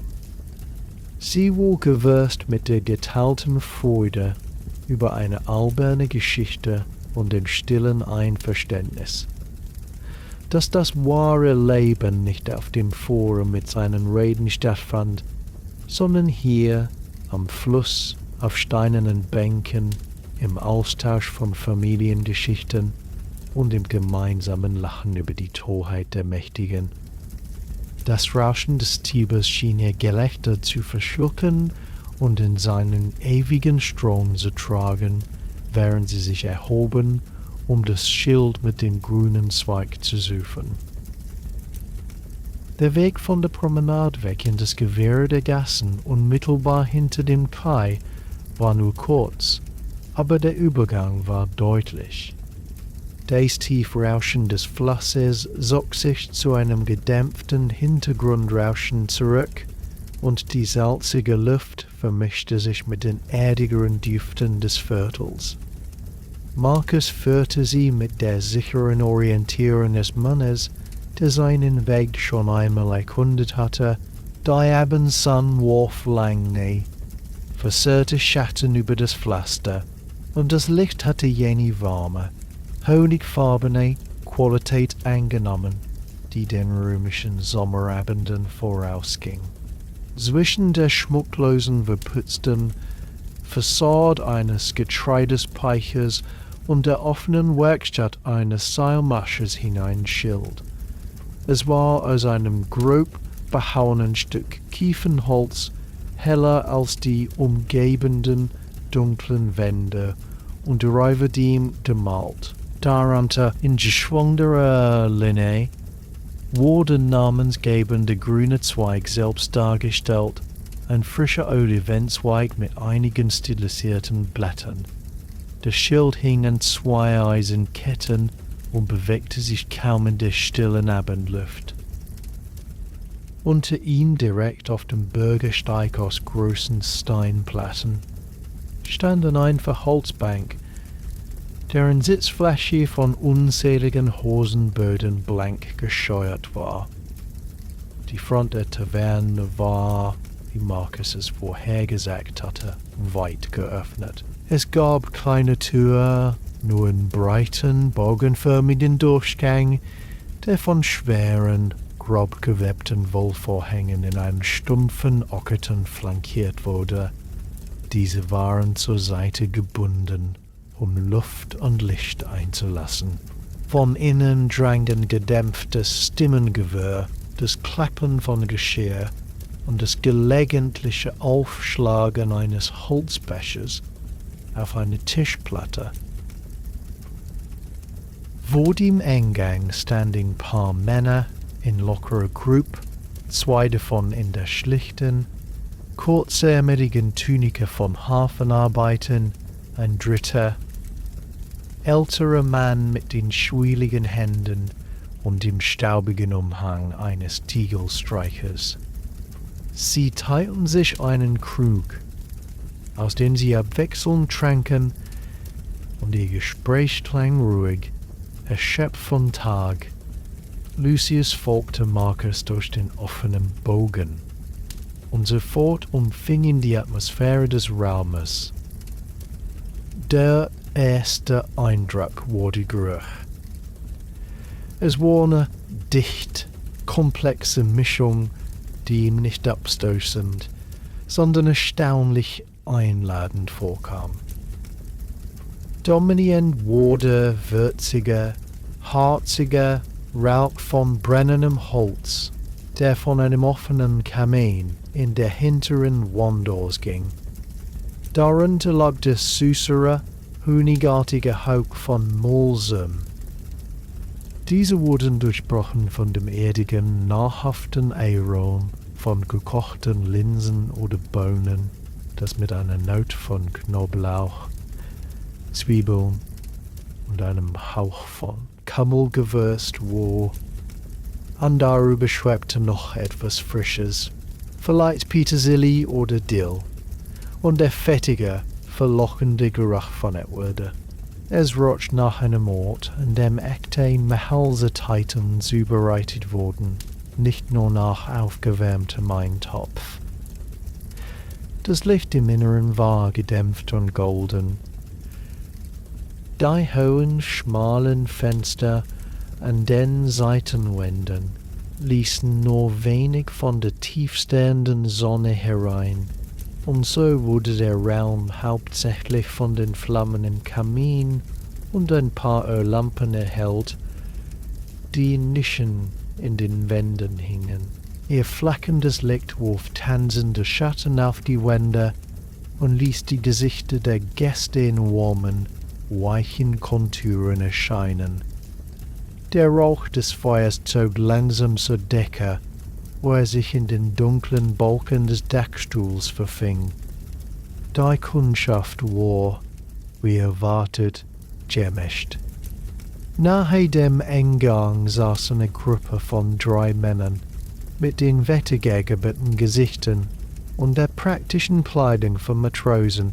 Ihre Unterhaltung war lauten von Gästen begleitet, die vermutlich die Größe eines Fisches oder die Laune eines Kapitäns darstellten. An einem längeren Tisch in der Mitte saßen Handwerker, ein Schreiner mit Spänen in seinem Haar, ein Schmied mit rußverschmierten Unterarmen, die über ihre Arbeit und die Unzuverlässigkeit von Lehrlingen diskutierten. In einer ruhigeren Ecke, auf niedrigen Hockern, saßen 2 Männer in Einpfeffern, aber sauberen Tuniken, die konzentriert über einem Brett mit geschnitzten Figuren gebeugt waren. Sklaven vielleicht, die eine kurze Pause von den Pflichten ihres Herrn genossen, oder Freigelassene. Niemand schien sich in der Anwesenheit der anderen zu stoßen. Hier schien der gemeinsame Nenner der Müdigkeit, des Durstes und des Hungers alle sozialen Feinheiten zu überlagern. der Gewürzexperte und sehen, gelehrter Freund, willkommen, willkommen. Die Stimme war tief, rau, aber von einer unverkennbaren Herzlichkeit. Von hinter einem hohen Tresen, der die linke Seite des Raumes einnahm, trat ein Mann auf sie zu. Das musste näher sein, der Wirt. Er war eine kräftige Gestalt, breit in den Schultern, mit einem Bauch, der von Jahren guter Kost zeugte, aber nicht von Trägheit. Sein Gesicht war rund von der Sonne und dem Wind des Flusses gegebt und von einem kurz geschnittenen, graumelierten Bart umrahmt. Seine Haar war dünn, aber er trug es mit der Nonchalanz eines Mannes, dem Äußerlichkeiten egal waren. Seine Tunika war aus robustem Leinen, fleckenfrei, aber abgetragen an den Ellenbogen. In seinen blauen Augen, die von einem Netzwerk feiner Lachfältchen umgeben waren, lagen Wache, ein wacker, ein nehmender Glanz. Marcus, sagte Aeneas, und streckte eine große fleischige Hand aus, die Marcus kräftig schüttelte. Du bist zurückgekommen, und das ist der besorgte Freund, von dem du gesprochen hast. Seine Augen musterten Lucius nicht forschend, sondern mit offener Neugier. Lucius spürte sofort, dass dieser Mann sein liederlang Menschen beurteilt hatte, an Deck eines Schiffes am Verhandlungstisch, jetzt hinter seinem Tresen, und dass sein Urteil aber fair war. Lucius, sagte er und nickte respektvoll. Lucius, ein guter Name, ein Name für einen Mann, der das Licht schätzt. Aeneas' Lächeln wurde breiter. Und ich sehe, du kennst die alten Bräuche. Sein Blick fiel auf die Feigentüte in Lucius' Hand. Das ist eine schöne Geste. Vielen Dank. Sie wird ihren Platz finden. Er nahm die Tüte mit einer förmlichen, fast zeremoniellen Würde entgegen, als handle es sich um ein wertvolles Geschenk, nicht um ein paar getrocknete Früchte. Der beste Platz für ein Gespräch ist dort in der Ecke, nah am Feuer, aber nicht im Rauch. Er führte sie zu einem kleinen quadratischen Tisch aus dunklem, narbigem Holz, der in einer Nische nahe dem Kamin stand. Der Platz war geschützt und privat, bot aber einen guten Blick auf den Großteil des Raumes. Die Steinwand in ihrem Rücken strahlte eine angenehme, gespeicherte Wärme des Tages ab. Ihr wollt sicherlich etwas gegen den Staub des Tages, sagte Aeneas, während sie Platz nahmen. Ich bringe euch erst einmal Wasser für die Hände und dann etwas zu trinken, um den Durst zu wecken. Der Rest, darüber reden wir später. Mit einem letzten, ein vernehmlichen Nicken wandte er sich ab und verschwand hinter seinem Tresen, wo große Tonkrüge und Amphoren in Regalen standen. Lucius ließ seinen Blick durch den Raum schweifen und nahm die Einrichtung in sich auf. Der Boden war aus gestampftem Lehm, frisch mit gelbem Sand und zerkleinertem Rosmarin bestreut, was den erdigen aromatischen Duft erklärte. Die Wände waren aus grobem Tuffstein an einigen Stellen mit einfachen, in den feuchten putzgeritzten Zeichnungen verziert. Ein Schiff, ein Fisch, ein abstraktes Muster.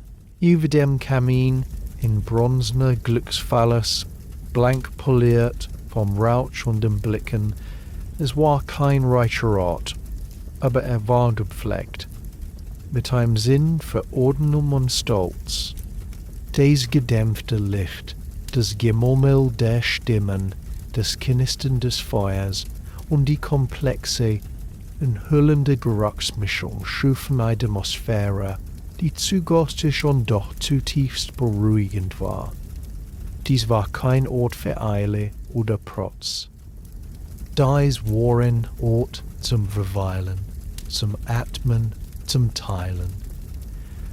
Lucia spürte, wie. Die letzte Anspanning des Tages aus seinen Schultern wich. Marcus hatte recht gehabt. Dies war mehr als nur eine Taverne. Es war eine kleine Insel in dem brausenden Strom der Stadt, ein Ort, an dem der grüne Zweig des Schildes für eine Art von friedlichem, einfachem Wiederaufleben stand. Nähersweise mit einer einladenden Geste auf die beiden massiven Hocker, die aus einem einzigen Baumstamm geschnitzt und durch lange Nutzung zu einer seidigen Glätte poliert schienen. Die Sitzordnung in einer solchen Taverne war kein Zufall, sondern ein stillschweigendes Ritual des sozialen Austauschs. Sie saßen nicht an einer langen Tafel mit Fremden, wie es in einer überfüllten Popina üblich war, sondern an ihrem eigenen kleinen Tisch. Diese Privatsphäre, diese Abgrenzung eines eigenen Raums für die Dauer der Mahlzeit, verwandelte das Essen von einer bloßen Notwendigkeit in ein geselliges Ereignis. Der Tisch stand nicht in der Mitte des Raumes, wo man zur Show gestellt wurde, sondern in der schützenden Nische, die ein Gefühl von Intimität und Vertraulichkeit vermittelte. Hier konnten Freunde reden, ohne dass jedes Wort von der Nachbartafel aufgeschnappt wurde. Hier konnte man das Treiben beobachten, ohne selbst im Mittelpunkt zu stehen. Es war eine subtile, aber bedeutsame Erhebung über den rein funktionalen Akt der Nahrungsaufnahme. Kaum hatten sie sich gesetzt, kam Nies mit einer einfachen, flachen Schale aus gebranntem Ton und einem kleinen Krug zurück. In der Schale schwappte klares Wasser. Für die Hände, sagte und stellte beides auf den Tisch. Es war eine Geste grundlegende Gastfreundschaft, ein Reinigungsritual vor dem Mahl, das den Staub und die Möwen der Straße symbolisch abwusch und den Gästen signalisierte, dass sie nun in einem Raum der Sorgfalt und des Genusses angekommen waren. Lucius tauschte seine Finger in das kühle Wasser, rieb sie aneinander und trocknete sie an einem sauberen Leinenlappen ab, den Geist daneben gelegt hatte. Marcus tat es ihm gleich, und mit dieser einfachen Handlung fiel die letzte Schicht des öffentlichen Lebens von ihnen ab. Sie waren nun Gäste, keine Passanten mehr. None, sagte Gnaeus und verschränkte die Arme vor seiner breiten Brust. Sein Blick wanderte zwischen den beiden hin und her. Der Durst und der Hunger. Lasst uns mit dem ersten beginnen. Die Wohl ist nicht unendlich, aber ehrlich. Er deutete mit dem Kinn zur Wand rechts neben dem Kamin. Dort hing auf einem rechteckigen Stück weiß getünchter Holztafel die Speisekarte. Die Buchstaben waren in kohlschwarzer Tinte mit einer kräftigen, ungeübten Hand geschrieben, die Liste kurz und pragmatisch. Oben stand in etwas größeren Buchstaben Vinum, darunter in 2 Spalten aufgeführt Vinum ordinarium, ein Fäscher Tischwein gemischt mit Wasser, stahlnes Essigwasser der Soldaten und der Ärmsten. Neben jedem Eintrag stand kein Preis, sondern ein kleines, mit Kreide gezeichnetes Symbol. Ein Kreis für den Ordinarius, ein Dreieck für den Campanus, eine Biene für den Mulsum und ein einfacher Strich für die Poske. Die Allswell war ebenso überschaubar, Pulsfabeter, ein dicker Eintopf aus Kitscherebsen mit Zweben und Konlauch. Pisses, Frixie, in Olivenöl, gebratene Flussfische, des Tages, Lucanicai, Gewürzte Schweinswürste, Quesos, Queso, mit Nüssen und Honig, Pernis, Braten aufgewischt, alles auf Quesos, Käse, mit Nüssen und Honig, Pernis, Braten, Faces, Schäl für den Eintopf, ein Fisch für die gebratene Ware, eine Kette von Punkten für die Würste, ein Dreieck für den Käse und eine Scheibe für das Brot. Der Fisch, sagte Gnaeus, als im Blick zur Tafel folgte, zwei frische Exemplar, heute Morgen gefangen, noch glänzend von der Schupp. Der Eintopf hat den Tag über geschmort, die Kichererbsen sind weich wie Butter. Der Käse ist ein guter Caseus rusticus aus den Sabinerbergen, nickte sie salzig. Seine Beschreibung war nicht übertrieben schwelgerisch, sondern sachlich und vertrauenerweckend, die Worte eines Mannes, der seine Ware kannte und zu ihr stand. Die Entscheidung erforderte eine kurze, stumme Beratung zwischen den Freunden. Ein Blick, ein leichtes Nicken. Marcus übernahm das Wort. Wir beginnen mit dem Mulsum. Und zum Essen den Eintopf und die gebratenen Fische, bitte. Ein Brot dazu. Nur es ist oben leuchteten Ausdruck zu sagen. Eine gute Wahl schien sein Ausdruck zu sagen. Eine Wahl, die Wert auf Geschmack und Gesamterlebnis legte, ausgezeichnet. Der Mulsum ist von gutem Honig, nicht zu süß. Und zum Fisch passte gut. Bedrehte sich, um die Bestellung aufzugeben, blieb dann aber noch einmal stehen, als fiel ihm etwas ein. Für den Mulsum, das sind 2 Asses für den Krug.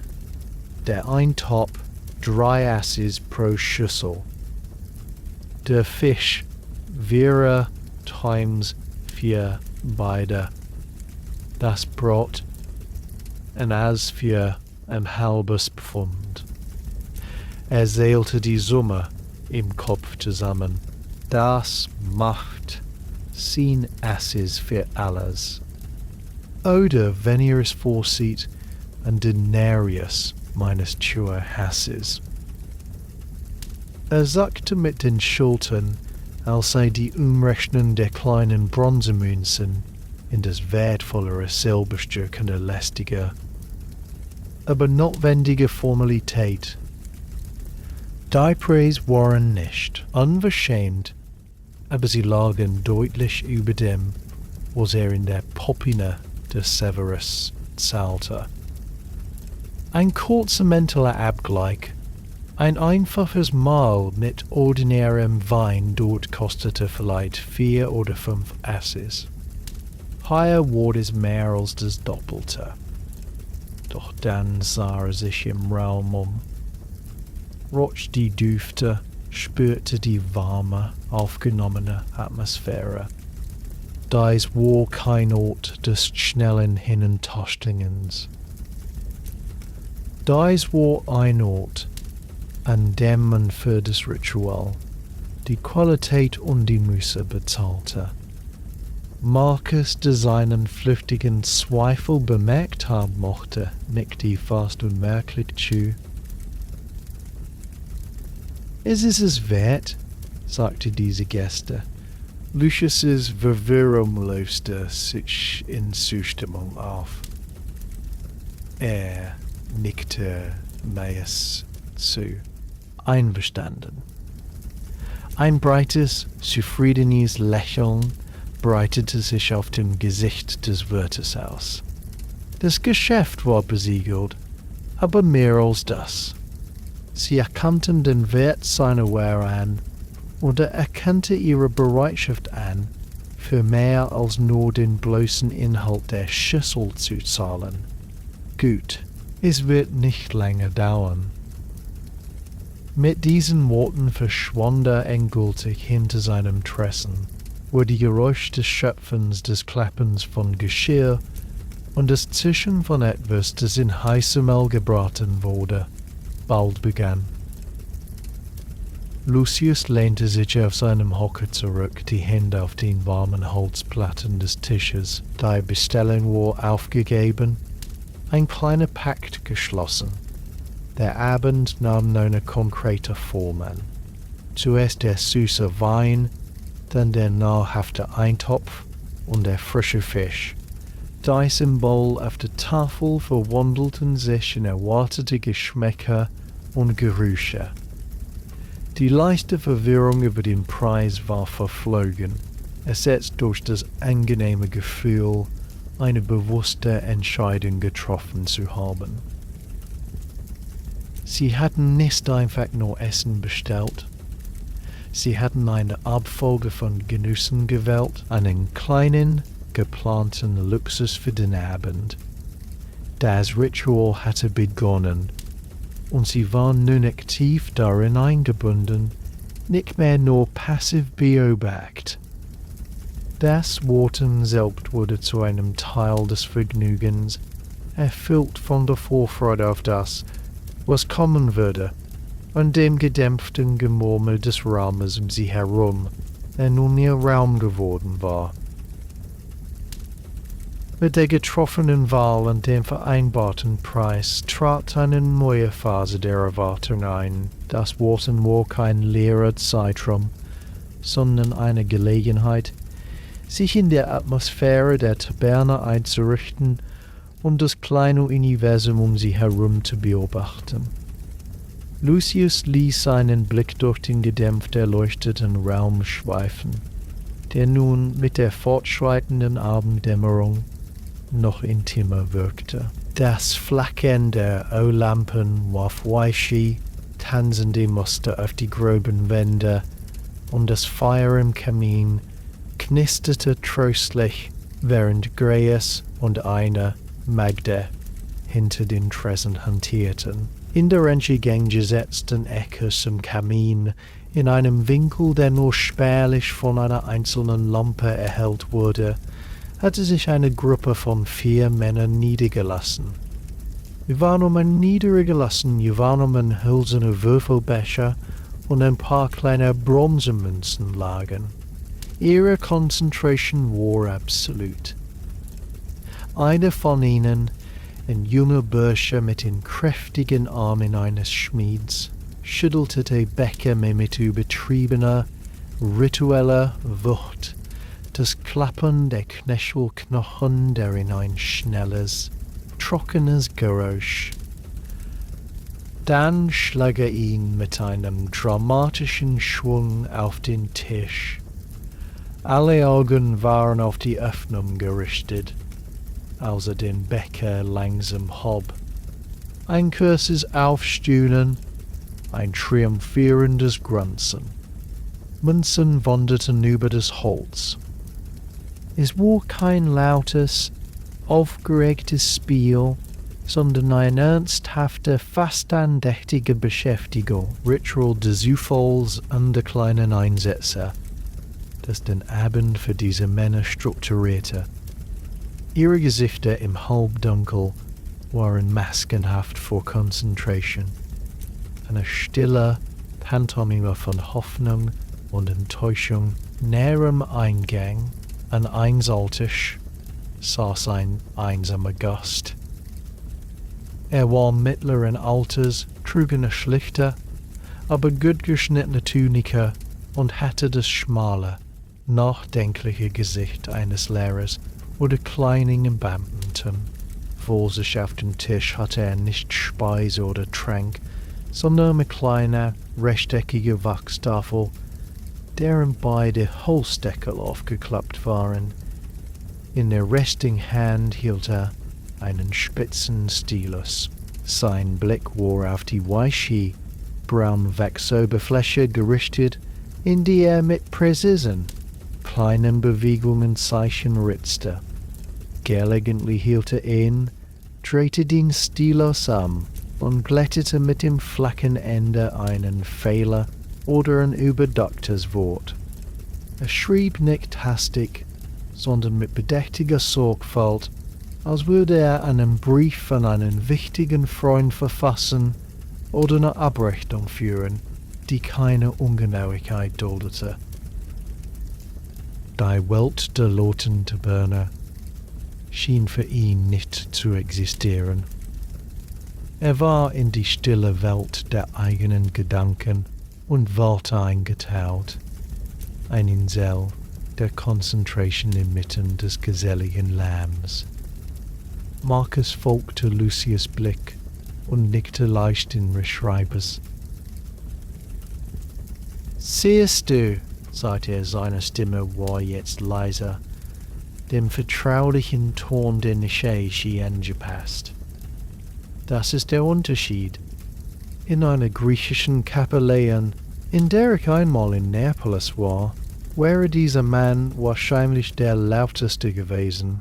Sie trinken ihren ungemischten Wein, diskutieren über Philosophie oder Politik, bis die Stimmen brechen und die Tische wackeln. Das Schreiben wäre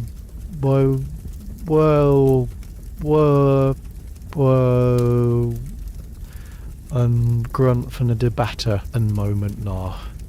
Erinnerte sich an die Geschichten seines alten Lehrers Lepidus, eines Griechen, der oft mit melancholischer Zuneigung von den Symposien seiner Heimat gesprochen hatte. Bei ihnen ist das Trinken ein Wettbewerb, erwiderte er, ein Sport. Man misst sich an der Anzahl der Krüge, an der Schärfe, der Wortgefechte. Der Wein ist ein Werkzeug, um die Zunge zu lösen, die Seele zu entfesseln oder sie zu betäuben. Genau, stimmte Marcus zu und lehnte sich bequem zurück. Bei uns Römern, nun, es ist anders, Siedisch umfasste den ganzen Raum. Die Matrosen tranken kräftig, aber ihr Gelächter war grob und herzlich, nicht intellektuell. Die Handwerker teilten einen Krug und sprachen über handfeste Dinge. Der Würfelspieler konzentrierte sich auf das Spiel, nicht auf den Rausch. Unser Wein, selbst dieser Mulsum, ist ein Begleiter. Er schmiert das Gespräch. Ja, aber er dominiert es nicht. Er ist Teil des Rituals der Gemeinschaft, des Convivium. Man wäscht sich die Hände, man isst, man trinkt dabei. Es ist, man trinkt dabei. Es ist Nachfolge, an Ordnung. Selbst in einer bescheidenen Taverne wie diese gibt es diese Ordnung. Es war eine treffende Beobachtung. Das griechische Symposium war ein Ereignis, das den Wein als Mittelpunkt kreiste. Das römische Mahl, selbst das Einfache, war an die gemeinsame Nahrung und den Austausch zentriert. Der Wein war ein integrierter Bestandteil, nicht der Star. Es war ein Unterschied der kulturellen Haltung. Ecstasy versus Geselligkeit, Ernehmung versus geregelte Freude. Hier im grünen Zweig herrschte eindeutig die römische Variante. Das Gemamel der Gespräche war ein gleichmäßiges Summen, unterbrochen von Lachen, nicht vom Geschrei. Die Anwesenheit des einsamen Schreibers störte niemanden. Er war einfach ein weiterer Aspekt des Ortes, ein Man, der sein eigenes Stillsritual inmitten der anderen vollzog. In diesem Moment unterbrach Nähes ihre Betrachtung. Er kam mit einem flachen Tablet aus Weidenholz, auf dem zwei einfache, aber robuste Tombecker und ein kleiner, bauschiger Krug aus glasierter Keramik standen. Der Krug war unverziert, aber sauber, und aus seiner engen Öffnung stieg ein süßer, blumiger Duft auf, der sich sofort mit den anderen Gerüchen im Raum vermengte. Euer Molsum, verkündete er und stellt Krug und Becher vor sie hin. Und gleich kommt das Übrige. Er schenkte die goldene Flüssigkeit ein, die dickflüssige Bernstein schimmerte. Kaum ergegangen erschien die Magd. Sie trug zwei tiefe irdene Schüsseln, aus denen Wärme und ein wunderbarer Duft ausströmten, und ein flaches Holzbrett, auf dem zwei ganze kleine Fische lagen, die knusprig goldbraun gebraten waren und mit grobem Salz und einem Hauch von getrocknetem Oregano bestreut waren. Dazu kam ein Teller mit dicken Scheiben von dunklem, körnigem Brot. Sie stellte alles wortlos ab und verschwand wieder im Hintergrund. Das Ritual erreichte seinen Höhepunkt. Lucius nahm seinen Becher mit Mulsum. Der erste Schluck war eine Offenbarung für die Sinne. Der Geschmack war nicht einfach nur süß, sondern komplex. Süßes traf bei Ren, Honigedge, Süße, die Zunge, intensiv aber nicht aufdringlich. Dann breitete sich die warme, alkoholische Tiefe des Weines aus, die Süße ausbalancierte und ihr eine würzige Note verlieh. Er konnte den Hauch von eingekochten Quitten oder Äpfeln schmecken, vielleicht sogar einen winzigen Stich von Pfeffer oder Gewürznelke, mit der der Honigwein gewürzt worden war. Die Konsistenz war leicht soapartig, sie umspülte den Gaumen mit einer samtigen, wärmenden Textur, die von der Kehle bis in den Magen nachstrahlte. Es war ein tröstlicher, belebender Geschmack, der sofort eine wohlige Entspannung verbreitete. Er stellte dem Becher aber und wandte sich dem Essen zu. Der Eintopf in der groben Schüssel dampfte verheißungsvoll. Mit einem hölzernen Löffel, der daneben lag, probierte er. Die Konsistenz war perfekt. Nicht wässrig, sondern cremig dick. Die Kitscherbelsen waren tatsächlich so weich, dass sie auf der Zunge zerfielen. Der Geschmack war tief von der Sättigung der Hülsenfrüchte, aber belebt durch die deutlichen Noten von Knoblauch, gebräunter Zwiebel und dem warmen, leicht bitteren Unterton von Kreuzkümmel.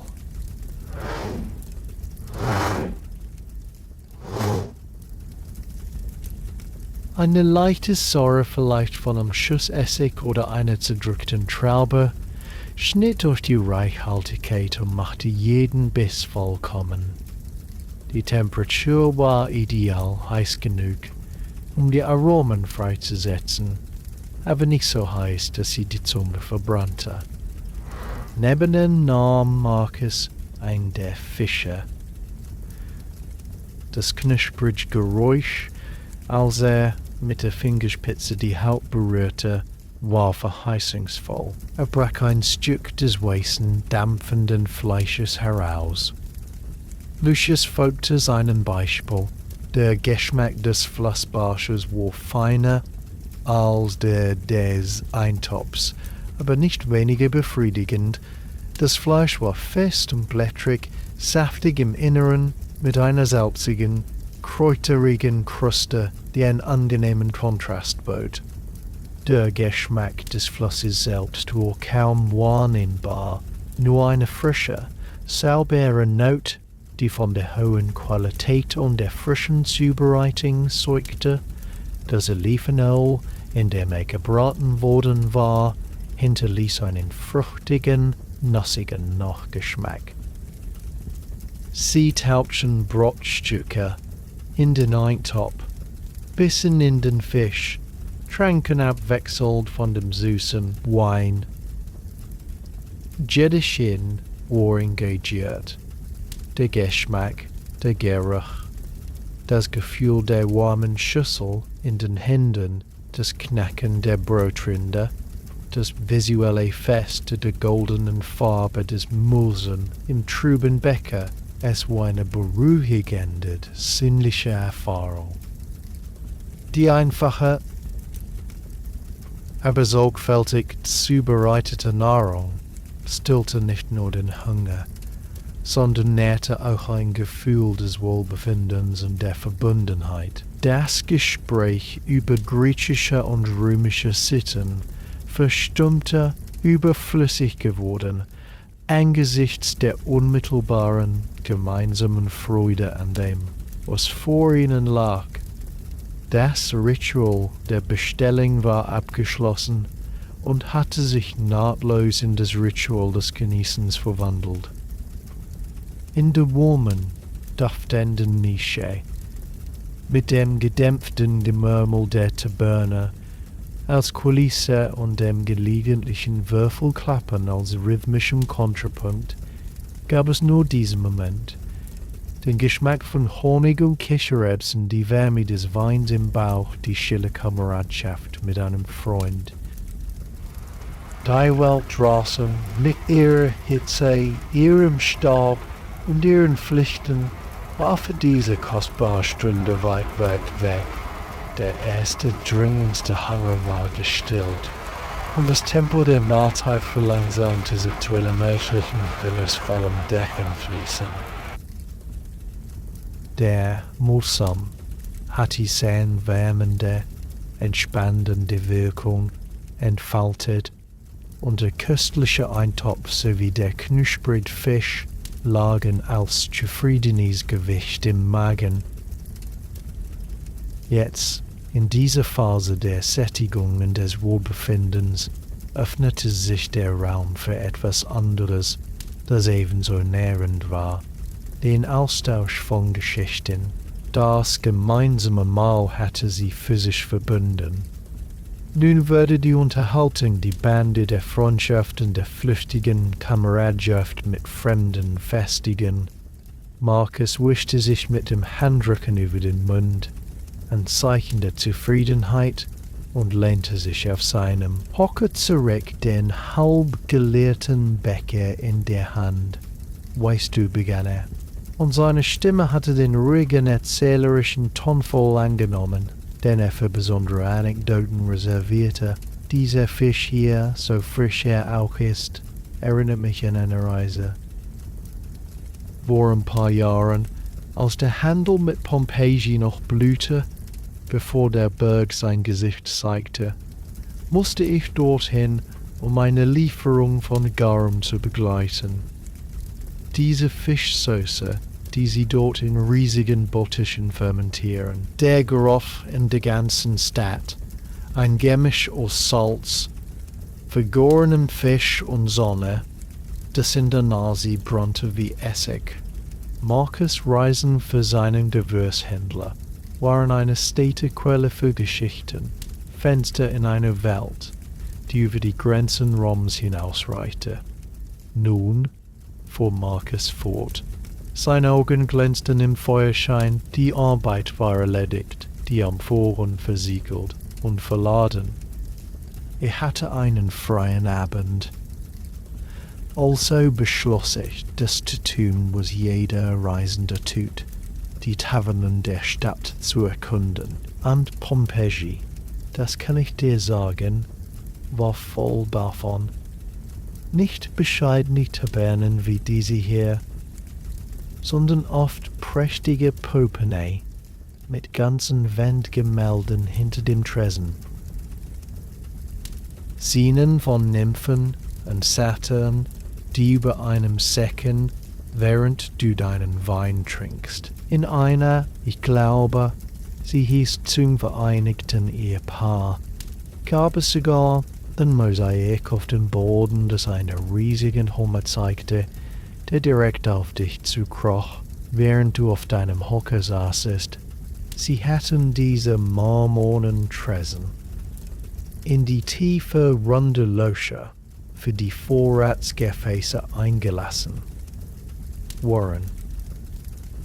Und in diesen Gefäßen war nicht nur Wein oder Eintopf. In einem sah ich einen Haufen dämpfender, gewürzter Schnecken, in einem anderen winzige Tintenfische, die in ihrer eigenen Tinte schwammen, schwarz wie die Nacht. Und die Leute standen dafür, bestellten einen Becher von diesem oder eine Schale von jenem und aßen dann im Stehen mitten auf der Straße, während das öffentliche Leben der Stadt an ihnen vorbeizog. Es war lebendig, laut und wenig chaotisch. Und der Geschmack, schüttelte den Kopf, als suche er nach den richtigen Worten. Intensiv. Alles schmeckte nach Meer, nach Vulkanide, nach Übermaßen Leben. Anders als hier schmeckt es nach Taipei, nach heimischem Herd. Dort schmeckt es nach Abenteuer, aber auch nach Vergänglichkeit. Ich wusste es damals nicht, aber ich sah buchstäblich das letzte Mal eine Stadt. Die Geschichte hing zwischen ihnen, ein seltsamer, melancholischer Nachgeschmack zu dem vergnüglichen Bericht. Lucius dachte den die verheerenden Nachrichten, die Jahre später aus Kampagnen gekommen waren, an die Geschichten von erstarrten Menschen, von einer Stadt, die in einem Moment festgehalten wurde. Marcus' unbeschwerte Erinnerung hatte nun eine unerwartete Tiefe erhalten. Nun, sagte Lucius, nach einem Moment des Schweigens, um die Stimmung wieder aufzuhellen, von exotischen Schnecken und dem Ende der Welt zu sprechen, ist eine Sache. Aber das wahre Abenteuer lauert manchmal viel näher. Erinnerst du dich an den Tag, als ich beinahe mein Amt als Schreiber verloren hätte? Nicht wegen eines Tintenflecks, sondern wegen eines Tunika. Marcus' Augenbrauen schossen nach oben, die Geschichte mit der öffentlichen Latrine und dem Senator. Du hast nie alle Details erzählt. Lucius lächelte verschmitzt.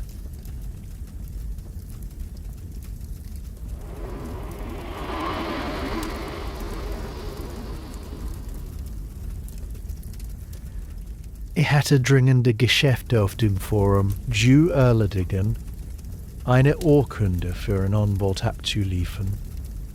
Die Hitze und der übereilte Morgentrank forderten ihren Tribut. Also stockte ich die öffentlichen Latrinen in der Via Sacra auf, die etwas vornehmer sind als die in unserem Viertel. Selbst dort ist es gesellig. Man setzt sich für Gespräche. Ich hatte meine schöne cremefarbene Tunika an, die gute für Kundentermin. Ich erledigte mein Geschäft, stand auf und wollte gehen. Doch in meiner Eile, und weil die Tunika etwas länger war als meine Alltagskleidung, trat ich mit dem Saum direkt in die Spülrinne. Nicht nur das. Ich trat fest auf, und der Stoff verfing sich unter meine Sandal. Als ich den nächsten Schritt machte, gab es ein fürchterliches, ruckartiges Reißen. Marcus erstickte in Lachen, seine Schultern zuckten. Nein. Ein langer, sauberer Riss vom Saum bis fast zum Knie. Und die Rinne, wie du weißt, ist nicht mit Rosenwasser gefüllt. der untere Teil meiner schönen Tunika war nicht der Teil meiner schönen Tunika, war nun mit dem Wasser der Gemeinschaft verzehrt. Ich stand da, wie eingewurselt, der kalte Schrecken in den Adern. Ich konnte nicht so durch das Forum laufen. Der Anwalt wartete. Also was tätig. Schlimmer. Ich sah mich verzweifelt. In einer Ecke der Latrine stand ein alter Sklave, der für die grobe Reinigung zuständig war.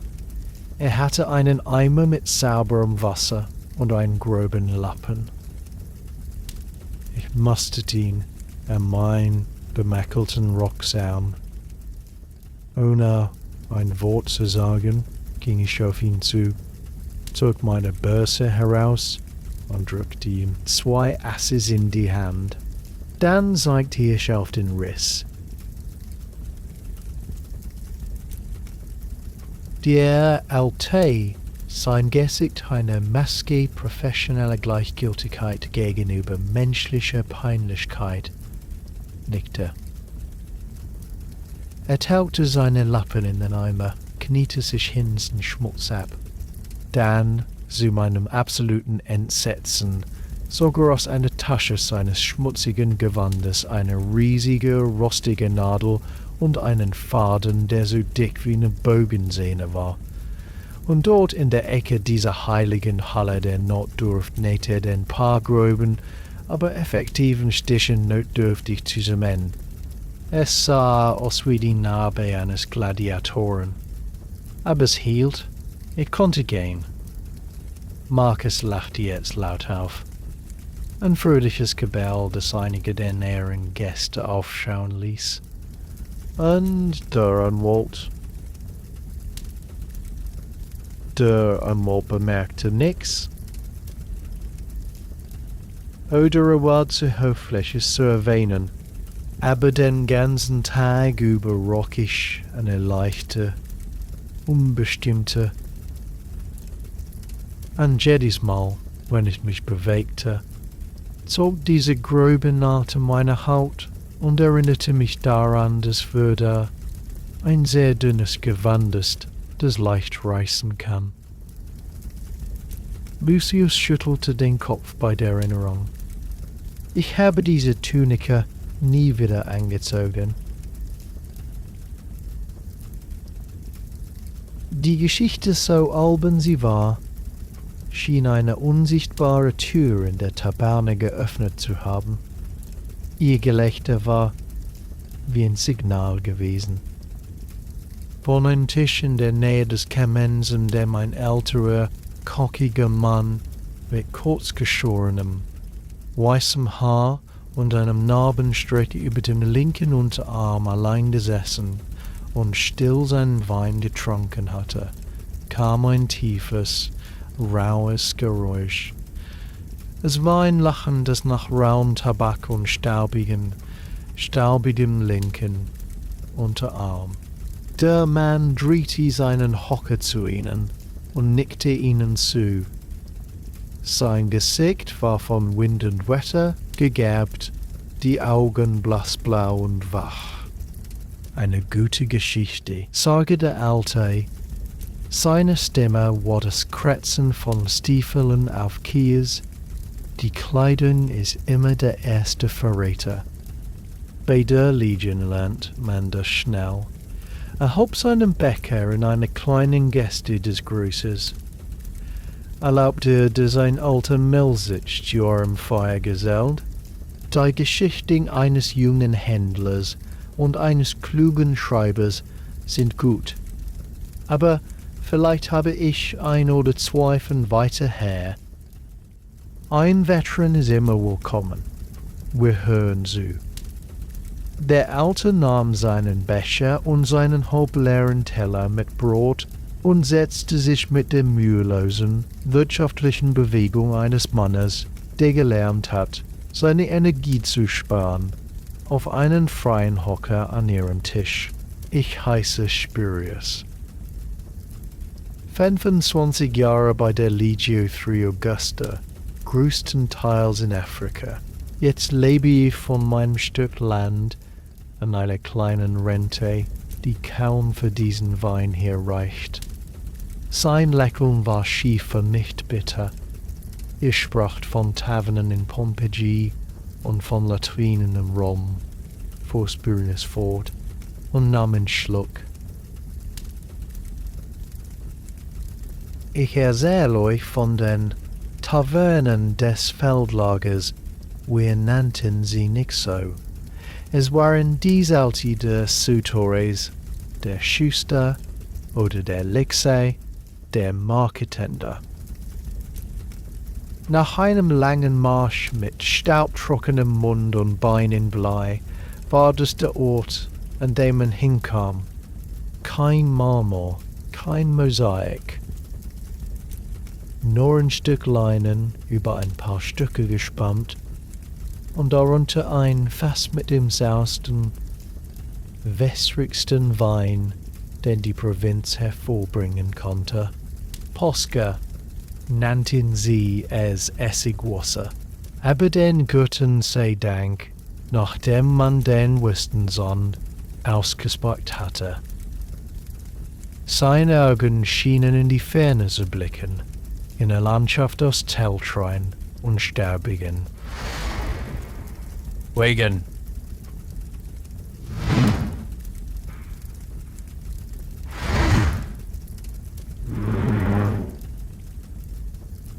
Oh, das war eine Kunst für sich. Der Sibarius, der standardweißen Brei, war so dick, dass man ihn hätte als Mörtel für die Lagermauer verwenden können.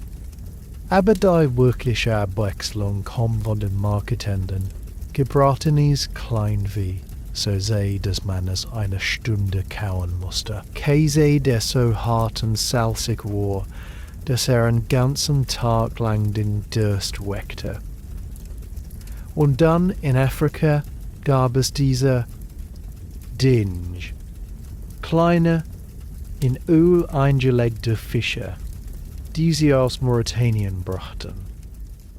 Sie schmeckten nach Salz und Sonne. Und wenn man einen Biss explodierte, der Geschmack im Mund wie eine kleine, schmackhafte Granate. Kein Vergleich zu diesem feinen Barsch hier, aber in der Hitze der Ebene, nachdem man den ganzen Tag in voller Rüstung patrouilliert hatte, war es ein Festmahl.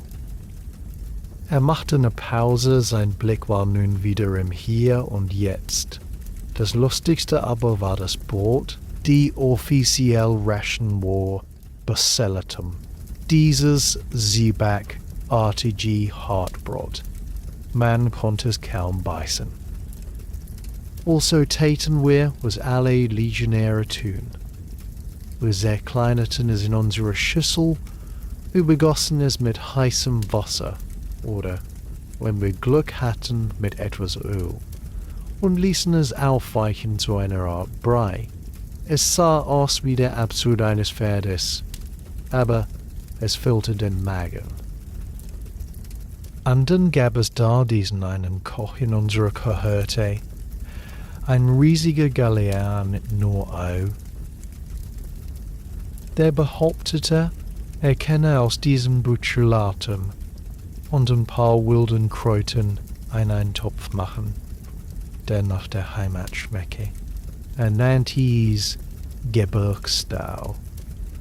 Es schmeckte nach nassem Leder und Rauch, aber wir aßen es und lobten es, weil er Geschichten dazu erzählte, von den grünen Hügeln seines Landes, von Flüssen voller Lachs. Das Essen war kaum genießbar, aber die Geschichten machten es erträglich. Sie waren die eigentliche Würze, lehnte sich zurück, sein Bericht war beendet. Die Geschichte war nicht spektakulär, nicht voller Schlachten und Heldentaten. Sie handelte von der Einfachheit, harten Realität des Soldatenlebens, von der kreativen Not, Mangel in einer Art von Gemeinschaft zu verwandeln. Es war ein Echo von Marcus' Geschichte über Pompeji, die Bedeutung des Ortes und des Rituals, selbst in den primitivsten Umständen. Der sanfte Humor mit dem von sehem Fleisch und saurem Wein sprach, enthielt einen tiefen Stolz auf die erdige Kameradschaft, die solche Entbehrungen überdauert hatte. In der warmen Taverne, mit dem würzigen Duft vom Eintopf in der Luft und dem sanften Rauschen des Tibers im Ohr, schufen die drei Geschichten ein Gefühl entspannter Verbundenheit. Sie hatten unterschiedliche Leben geführt, der Reisende, der Schreiber, der Soldat, aber hier an diesem einfachen Holztisch trafen sich ihre Erfahrungen in der universellen Sprache des geteilten Essens, des kleinen Missgeschicks und der Sehnsucht nach Gemeinschaft. Das Lachen über Lucius' zerrissene Tunika und der respektvolle Nicken für Spurius' Erinnerungen an den Feldlagerbrei waren Teile desselben Gewebes. Der Anerkennung, dass das Leben aus diesen kleinen menschlichen Geschichten besteht, die am besten geschmeckt werden, wenn man sie mit anderen teilt. Begleitet von einem guten Schluck Wein und dem wärmenden Schein eines Herdfeuers. Der Veteran Spurius hatte seinen Bericht mit einem letzten Schluck Wein beendet, und eine ruhige, nachdenkliche Stille breitete sich an ihrem Tisch aus. Das Lachen über die grobe Naht in Lucius' Tunika und die bildhaften Schilderungen des Feldlagerlebens hatten eine Brücke geschlagen, die nun ein tieferes, ruhigeres Gespräch trug. Der anfängliche, gesellige Austausch von Anekdoten verwandelte sich langsam in einen Austausch von Haltung, eine ungezwungene Berührung mit den alltäglichen Philosophien, die einem das Leben erträglich oder sogar schön machten. Dieser gallische Koch, sagte Lucius nachdenklich, während er den letzten Bissen Brot in den Rest des Kichererbseneintopfs tunkte. Er verstand etwas Wesentliches. Es ging nicht um den Geschmack des Breis, sondern um den Geschmack der Heimat. Manchmal scheint es, als sei der Erinnerung oder die Hoffnung der beste Gewürzstock. Spurius nickte langsam, seine rauen Hände an den Tonbecher gelegt. In der Wüste unter der gleißenden Sonne, wo der Horizont flimmert und nix als Sand und Stein zu sehen ist, da denkst du nicht an Stein zu Stand und Stein zu sehen ist, da denkst du nicht an Stein zu Stand und Stein zu sehen ist, da denkst du nicht, dreamt nicht. Du denkst an den Schatten eines Olivenbaums, an das Plätschern eines Brunnens in einem Innenhof, an den Geruch von Brot, das deine Mutter backte. Diese einfachen Dinge werden zu Philosophen. Sie lehren dich, was Zufriedenheit wirklich bedeutet. Sie ist nicht der Besitz von viel, sondern die tiefe Wertschätzung des Wenigen, das wirklich zählt. Marcus, der normalerweise nicht für contemplative Äußerungen bekannt war, hörte aufmerksam zu. Er drehte seinen leeren Fischgrät auf dem Teller hin und her. Ich handel mit Gewürzen, sagte er schließlich. Mit Safran, der so viel kostet wie Gold, mit Pfeffer, der von jenseits der Welt kommt. Deireichen kaufen sie, ihren Speisenglanz zu verleihen, zu zeigen, was sie sich leisten können. Aber hier, in dieser Schüssel, hier brauchst es keinen Pfeffer aus Indien. Der Kornloaf, die Zwiebel, die Kichererbs, sie sind für sich genommen vollkommen. Die Freude liegt in ihrer Einfachheit, in der Art, wie sie sättigen und schmecken, ohne Aufhebens. Vielleicht ist das die wahre Zufriedenheit. Etwas zu genießen, ohne sofort an das nächste, bessere zu denken. Deite Birne, zum grünen Zweig, war kein Ort der Exzesse oder des Prunks. Sie war ein Ort der Genügsamkeit, an dem Qualität aus Sorgfalt und nicht aus Kostbarkeit entstand. Das Gespräch wanderte weiter, angeregt durch den Wein und die Wärme, und berührte das Thema Freundschaft. Spurier sprach von den Männern seiner Kohorte, von Bündnissen, die nicht im Blut geschrieben standen, sondern in geteilten Wasserschläuchen, im gemeinsamen Tragen eines Marschgepäcks, im stummen Verständnis eines Blickes während einer nächtlichen Wache. Freundschaft im Feldlager, sagte er, ist wie das Selbst, das man teilt. Sie schützt nicht vor dem Sturm, aber sie macht ihn erträglicher. Man weiß, dass links und rechts von einem jemand steht, der denselben Schlamm, dieselbe Angst teilt. Das schafft ein Band, das dicker ist als Leder. Das dachte ein Markus an ihre langjährige Verbindung, die in der Schulbank begonnen hatte und sich durch die alltäglichen Mühen des Erwachsenenlebens gezogen hatte. Es war keine dramatische Kameradschaft wie die des Legionärs, sondern die stetige, verlässliche Präsenz. Freundschaft in der Stadt, erwiderte er, ist wie dieser Tisch hier. Ein fester Punkt in der Hektik. Ein Ort, an dem man Deilas des Tages ablegen kann, nicht weil der Freund sie einem abnimmt, sondern weil er sie sieht und nickt, als verstünde er sie. Es ist das Versprechen, nicht allein zu sein in dem großen, lärmenden Gewirr. In diesem Moment trat Gnaeus wieder an ihren Tisch, aber nicht Gnaeus wieder an ihren Tisch. Auf einem kleinen Holzbrett trugen eine Nachspeise, eine Handvoll gerösteter Walnüsse, ihre Schalen bereits geknackt und goldbraun gefleckt.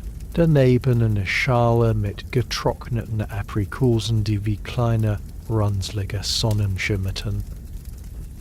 Für den Abschluss, sagte er mit seinem herzlichen Lächeln, etwas Süß, den Magen zu besänftigen.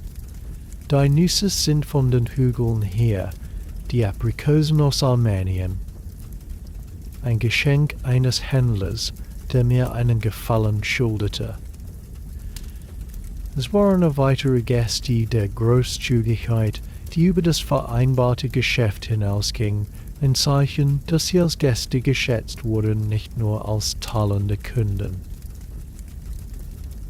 Während sie die süßen, sehr Aprikosen und die öligen, erdigen Walnüsse aßen, geschah etwas, das Thema ihrer Unterhaltung auf unerwartete Weise verkörperte. Im Eingang der Taverne erschien eine Gestalt, silhouettenhaft gegen das letzte Abendlicht. Es war ein Bettler, ein alter Mann mit einem zerlumpten Umhang über einer schmutzdärrenden Tunika. Sein Gesicht war hohl, die Augen lagen tief in dunklen Höhlen. Er blieb schüchtern auf der Schwelle stehen, als Wager nicht, den heiligen Raum der Gastlichkeit zu betreten. Sein Blick suchte den Wirt. Näher sein, seine Reaktion verwehrt unwurscht noch besonders emotional. Er hob einfach eine Hand, ein Zeichen des Wartens, und verschwand für einen Moment hinter dem Tresen. Als er zurückkam, hielt er nicht eine Münze, sondern eine der gleichen edlen Schüsseln, wie sie Lucius und Marcus gehabt hatten, gefüllt mit dem dampfenden Kichererbseneintopf. Dazu legte ein Stück Brot. Ohne ein Wort ging er zum Eingang, reichte dem Alten die Schüssel und das Brot und nickte ihm kurz zu.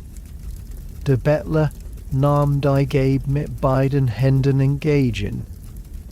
Seine Finger krollten sich die warme Keramik. Ein unverständliches, murmelndes wie ein Sägen oder Dankklang kam über seine Lippen. Dann wandte er sich ab und verschwand in der dämmerigen Gasse. Gnaeus kam zurück zu ihrem Tisch, um die leeren Schüsseln und Teller einzusammeln. Sein Gesicht war ruhig. Eine gute Tat, Gnaeus, sagte Spyrus mit seiner rauen Stimme. Die Götter werden es sehen. Der Wirt zuckte mit den Schultern, als sei es die natürlichste Sache der Welt. Der Topf war voll. Ein wenig mehr oder weniger macht keinen Unterschied. Und ein leerer Magen ist ein schlechter Begleiter in der Nacht. Es ist keine Wohltätigkeit, es ist Haushaltung. Seine Wortwahl war absichtlich unsentimental, praktisch. Es war keine Geste des Mitleids, die den Empfänger erniedrigt hätte, sondern eine der einfachen, solidarischen Fürsorge, wie man sie innerhalb einer Familie erwarten würde. Der Bettler war für einen Moment in den erweiterten Haushalt der Taverne aufgenommen worden. Eine interessante Philosophie, bemerkte Lucius. Wohltätigkeit als Haushaltung. In meinem Haushalt, sagte Gnaeus und wischte mit einem Lappen über den Tisch, gibt es genug, um einen Gast zu speisen, ob er nun Münzen in der Tasche hat oder nicht. Der eine bezahlt mit Kupfer, der andere mit einem Gebet zu den Laren für mein Wohl. Wer bin ich zu sagen, welche Währung wertvoller ist? Er lächelte, aber in seinen Augen lag ein tiefer Ernst. Die wahre Freude des einfachen Lebens, glaube ich, liegt nicht im Horten, sondern im Teilen dessen, was man hat. Ein voller Topf, der geteilt wird, schmeckt besser als ein halber, der allein gegessen wird. Das habe ich auf dem Fluss gelernt. Auf ein Schiff in einem Sturm zählt dein Reichtum nicht. Nur ob der Mann neben dir das Tau festhält, wenn du es brauchst. Diese Worte, einfach und direkt, schienen den Kern der gesamten vorherigen Unterhaltungstreffen. Zufriedenheit, Freundschaft, die Freuden des Einfachen, sie alle mündeten in diese Idee des Teilens, der gegenseitigen Abhängigkeit und der stillen, praktischen Güter. Es war eine Philosophie ohne komplizierte Dogmen, geboren aus der Erfahrung von Gemeinschaft und Not. Die Stimmung in ihrer Nische war nun warm und tief kontemplativ. Das flackernde Feuer warf ein sanftes, goldenes Licht auf ihre Gesichter. Der Lärm in der Taverne hatte sich zu einem sanften Summen beruhigt. Das gedämpfte Gespräch der anderen Gäste war wie das Rauschen eines fernen Baches. Draußen war die Dämmerung nun fast zur Nacht geworden. Ein tiefes Blau, das durch den offenen Eingang lugte. Lucius fühlte eine seltene, vollkommene Ruhe. Es war nicht die Ruhe der Einsamkeit, sondern die einer tiefen Verbundenheit mit seinem Freund, mit dem fremden Veteranen, mit dem gastfreundlichen Wirt und sogar in einer seltsamen Weise mit dem unbekannten Bettler, der jetzt irgendwo in der kühlen Nacht eine warme Mahlzeit aß. Die Geschichten, die sie geteilt hatten, die einfache, gute Nahrung, der süße Wein und diese letzte, stille Lektion in Großzügigkeit hatten einen Raum geschaffen, der gegen die Kälte der Welt isoliert war. Für diesen langen, stillen Moment am Ende des Mahls gab es nichts zu begehren, nichts zu fürchten. Es war genug, einfach da zu sein, in der Wärme des Feuers, umgeben von der leisen Musik menschlicher Stimmen und dem Wissen, dass die einfachsten Handlungen, ein geteiltes Mahl, eine Geschichte, eine Schüssel Eintopf für einen Hungernden, Bausteine einer liebenswerten Welt waren. Der grüne Zweig über der Tür schien nicht nur Einnahme zu sein, sondern ein Versprechen, dass das Leben trotz aller Härte immer wieder neue Blätter treiben konnte, vorausgesetzt. Man nährte seine Wurzeln mit Freundschaft und einfacher Güte. Die letzte Aprikose war verzehrt, die letzte Walnuss geknackt. Die Schalen und Kern lagen als kleine, unbedeutende Ruinen auf dem Holzbrett zwischen ihnen.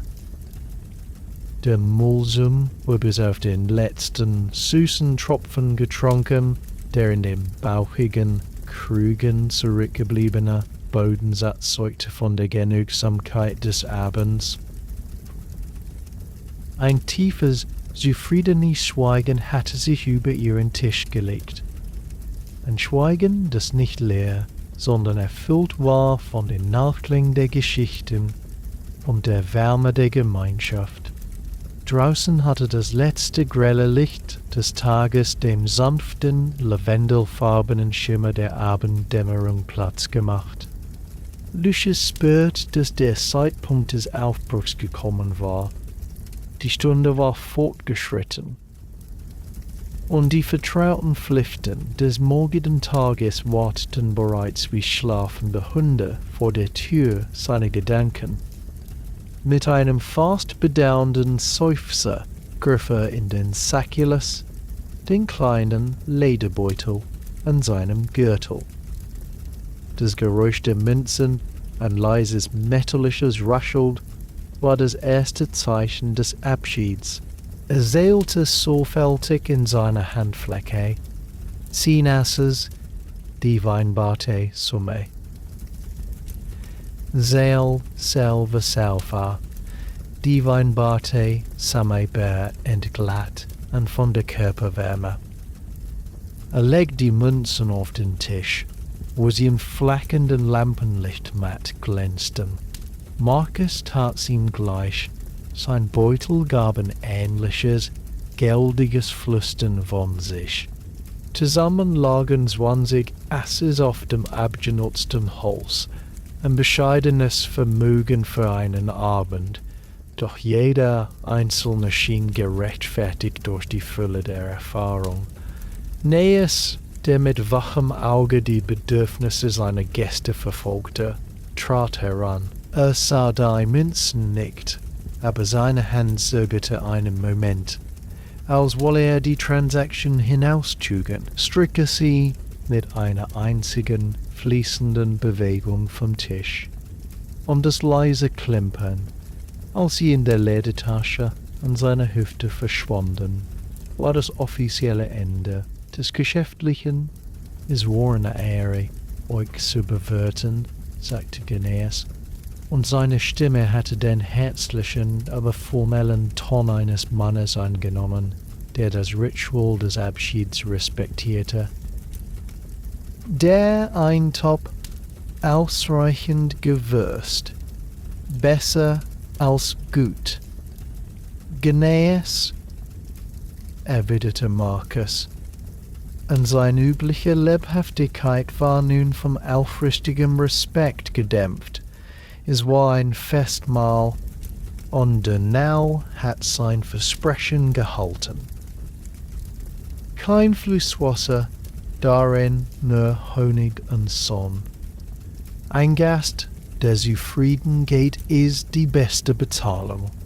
Sein Blick wanderte zu Lucius, der noch einen letzten Blick durch den Raum warf, als wolle er das Bild der rauchigen, goldenen Atmosphäre in seinem Gedächtnis festhalten. Hat der unser grüner Zweig Schatten gespendet? Lucius nickte. Mehr als das. Er hat Ruhe gespendet.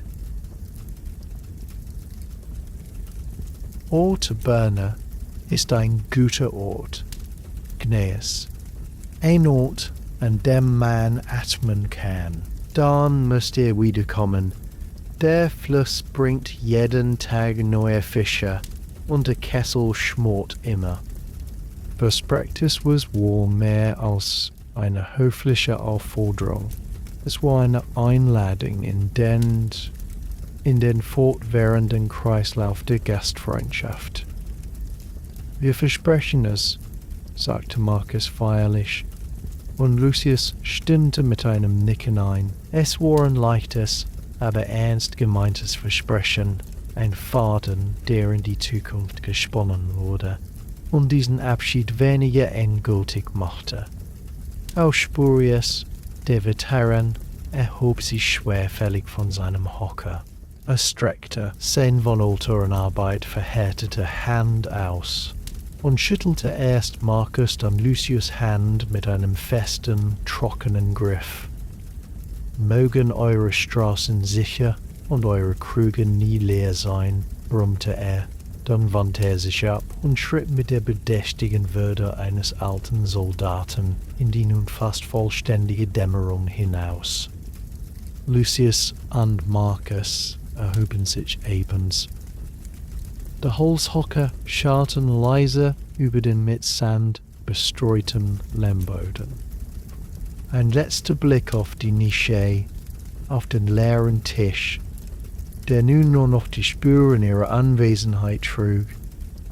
Feuchtige Ringe von den Bechern, ein paar Brotkrümel, die glänzende Fettspur von den Fischen.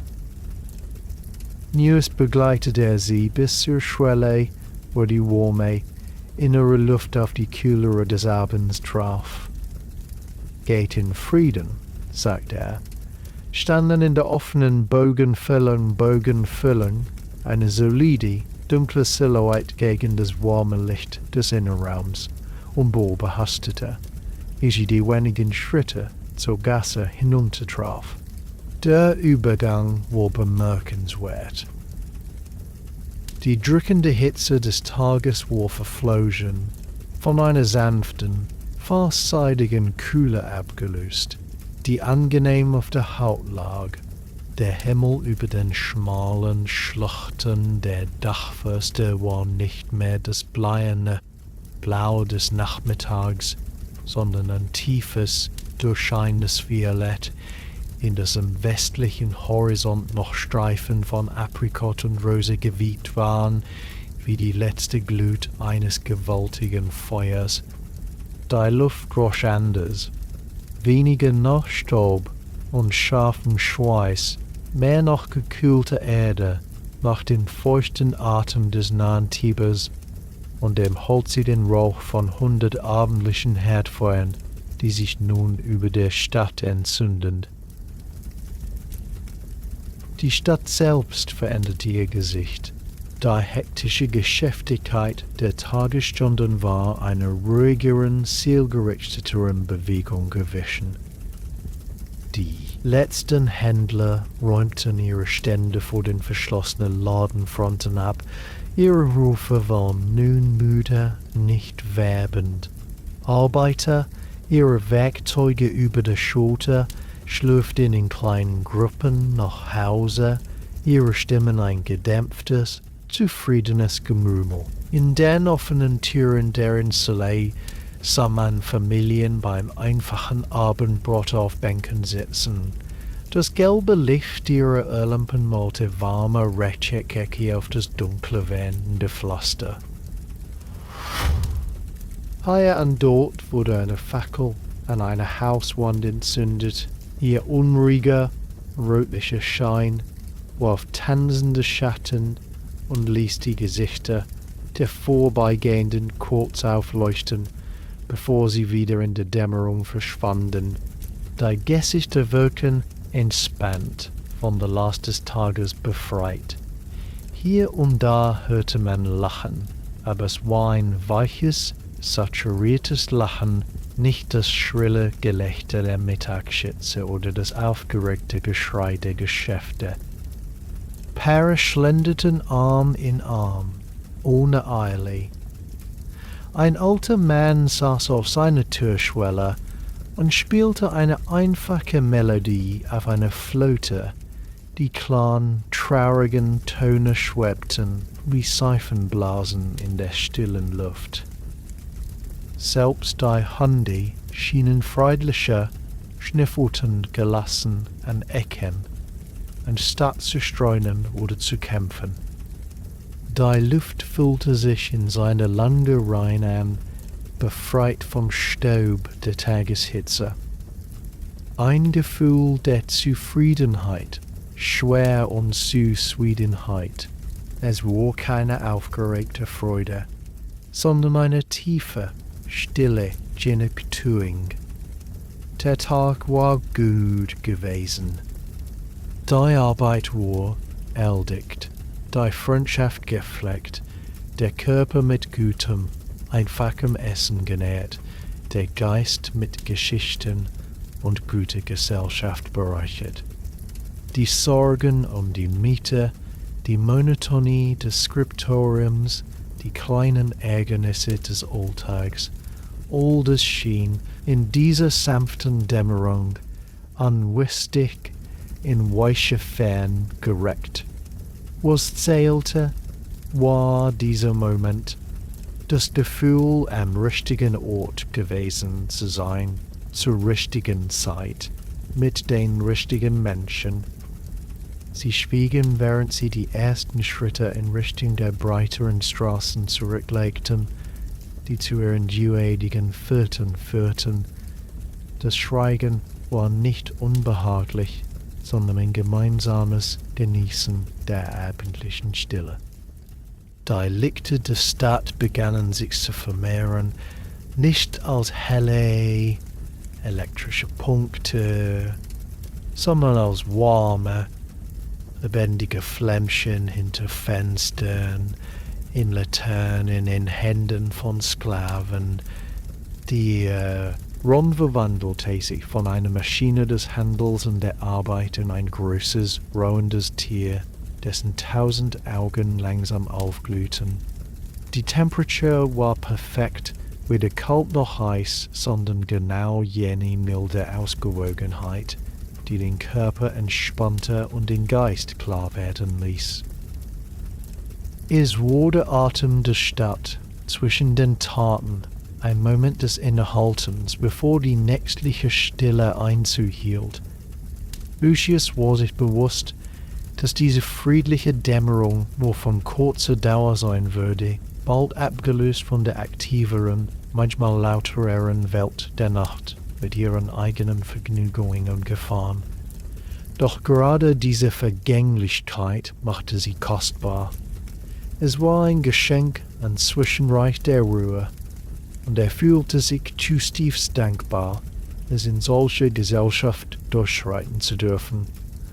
Der Abschied von der Taverne war kein Ende, sondern nur der erste Schritt in diese sanfte, zufriedene Nacht hinein. Marcus klopft Lucius mit einem brüderlichen Geste auf die Schulter, ein wortloser Abschied, der alles sagte: Dank für den Abend, Zufriedenheit mit der Wahl, das Versprechen, es bald zu wiederholen. Dann verschwand er in einer schmalen, abfallenden Gasse, die zu seinem Viertel nahe dem Gemüsemarkt führte. Lucius blieb einen Moment stehen. Allein doch das Gefühl der Einsamkeit, das ihn manchmal auf dem Heimweg überkam, blieb aus. Er schlug die Richtung ein, die ihn durch ruhigere Wohnviertel zu seiner Insel führen würde, und begann den langen, gemächlichen Abstieg vom Flussufer hinauf zu den höher gelegenen Straßen der Regio Tredi. Der Heimweg wurde zu einer Wanderung durch ein Museum des privaten Lebens.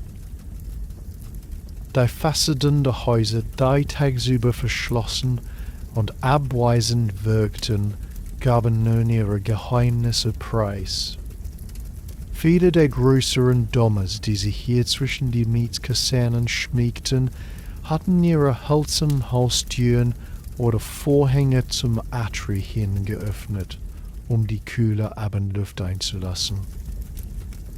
Lucius konnte, ohne stehen zu bleiben oder zu gaffen, flüchtige Blicke in das Innere werfen. In einem sah er die Familie einen niedrigen Tisch versammelt. Der Vater, ein bärtiger Mann in einer einfachen Tunike, brachte das Brot.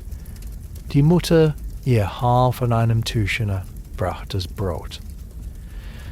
Die Mutter ihr Haar von einem Tucheken. Ein Junge und ein Mädchen saßen auf Hocken und aßen schweigend, ihre Gesichter im sanften Licht, der Lampe auf dem Tisch, ernst und friedlich. Das Bild war so still und zeitlos wie ein Wandgemälde. In einem anderen Haus drang das silberne Klingeln von Lachen heraus, und er sah den Schattenwurf einer Frau, die einem Kind etwas aus der Hand nahm, vielleicht eine Spielzeugfigur oder ein Stück. Es waren Intimsinnen, nicht für fremde Augen bestimmt, und doch, in dieser durchlässigen Abendstunde wurden sie zu einem Teil des öffentlichen Raumes, zu Beweisen für die Kontinuität des Lebens. Die Geräusche der Straße waren nun fast vollständig den Geräuschen des Hauses gewichen. Außer dem offenen Obergeschossfenster erklang Musik, nicht das laute, rhythmisch Getrommel einer Festtafel, sondern das zarte, melancholische Zupfen einer Cithara. Die Melodie war einfach eine sich wiederholende Folge von fallenden Tönen, die in der stillen Luft zu schweben schien. Sie sprach von Sehnsucht oder friedlichem Abschied, und sie passte perfekt zu Lucius' Stimmung. Aus einer anderen Wohnung hörte er das gedämpfte, monoton Murmeln einer Stimme, vielleicht eine Magd, die einem Kunden eine Gute-Nacht-Geschichte vorlas, oder ein alter Mann, der für sich selbst die Abendgebete rezitierte. Das Klappen von Geschirr, das leise Plätschern von Wasser, das Knarren eines Holzstuhls, all diese privaten Klänge vermischten sich zu einem sanften, beruhigenden Soundteppich, der das aggressiv Drohnen des Tages ersetzte. Während er weiterging, dachte Lucius über den Tag nach. Der Morgen erschien ihm jetzt wie aus einer anderen Epoche, eine ferne, rituelle Vorbereitung auf das, was kommen sollte, das Erwachen in der stickigen Zelle, das Schaben mit der Strigilis, das einfache Brot, all das war die notwendige Grundierung gewesen. Die Arbeit im Skriptorium mit ihrem Tintenfleck und dem leeren Klatsch von Geier und Aulus war der neutrale Hintergrund, vor dem sich der Abend unser Helle abhob. Doch der Kern des Tages, sein pulsierendes Herz, war zweifellos die Zeit in der Taverne gewesen. Nicht nur das Essen, obwohl der Geschmack des Mulsum noch immer wie ein honigsüßer Machel auf seiner Zunge lag, und die Erinnerung an die cremigen Kichererbsen und den knusprigen Barsch eine wohlige Wärme in seiner Magengrube hinterließ, es war das.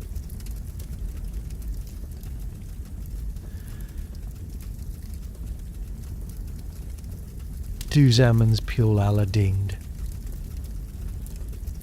Die ruhige, würdige Herzlichkeit, die bewechselige Sänger, die Geschichten, die bewechselige Sänger, zwischen ihnen hin und her gewandert waren.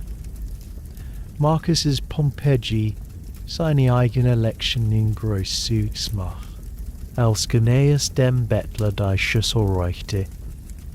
Er dachte über die Schönheit in diesen einfachen Ritualen nach, das Händewaschen vor dem Mahl, das sorgfältige Studieren der Speisetafel, das Teilen des Weines, sogar das Bezahlen.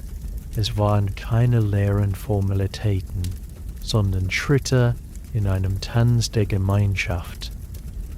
Sie schufen einen Raum, in dem Freundschaft genährt und sogar mit Fremden eine flüchtige Verbindung geknüpft werden konnte. In einer Stadt so gewaltig und oft so anonym wie Rom waren diese Rituale die unsichtbaren Fäden, die das soziale Gewebe zusammenhielten. Sie verwandelten die bloße Nahrungsaufnahme in ein Convivium, ein Zusammenleben, und die einfache Kneipe in einen Ort der Zivilisation. Die Kontinuität des Alltagslebens erkannte er ihn nicht von großen Ereignissen oder heroischen Taten, bedeutungsvollen Gästen, das Brot, das jeden Morgen gegessen wurde, der Wein, der jeden Abend geteilt wurde, die Geschichte, die erzählt wurde, um eine Verbindung herzustellen. Dies war das ewige, sich wiederholende Lied der Stadt. Seine Schritte führten ihn nun in vertrauteres Terrain, die Gassen in der Nähe seiner eigenen Insel. Die Architektur wurde wieder höher, enger, ärmlicher. Der Duft vom Backwaren wischt dem allgegenwärtigen Geruch von abgestandenem Abwasser und Rauch aus 100 kleinen Kochstellen. Schleier darüber gelegt. Die Streitereien an der Lärm des Tages waren verstummt. Hinter den vielen Fenstern glimmten nun einzelne Lichtpunkte, jeder ein Zeichen für ein Heim, für eine Familie oder ein Einzelnen, der den Tag zur Ruhe kommen ließ. Er passierte die Ecke, an der morgens der Wasserverkäuferstand, jetzt verlassen und still.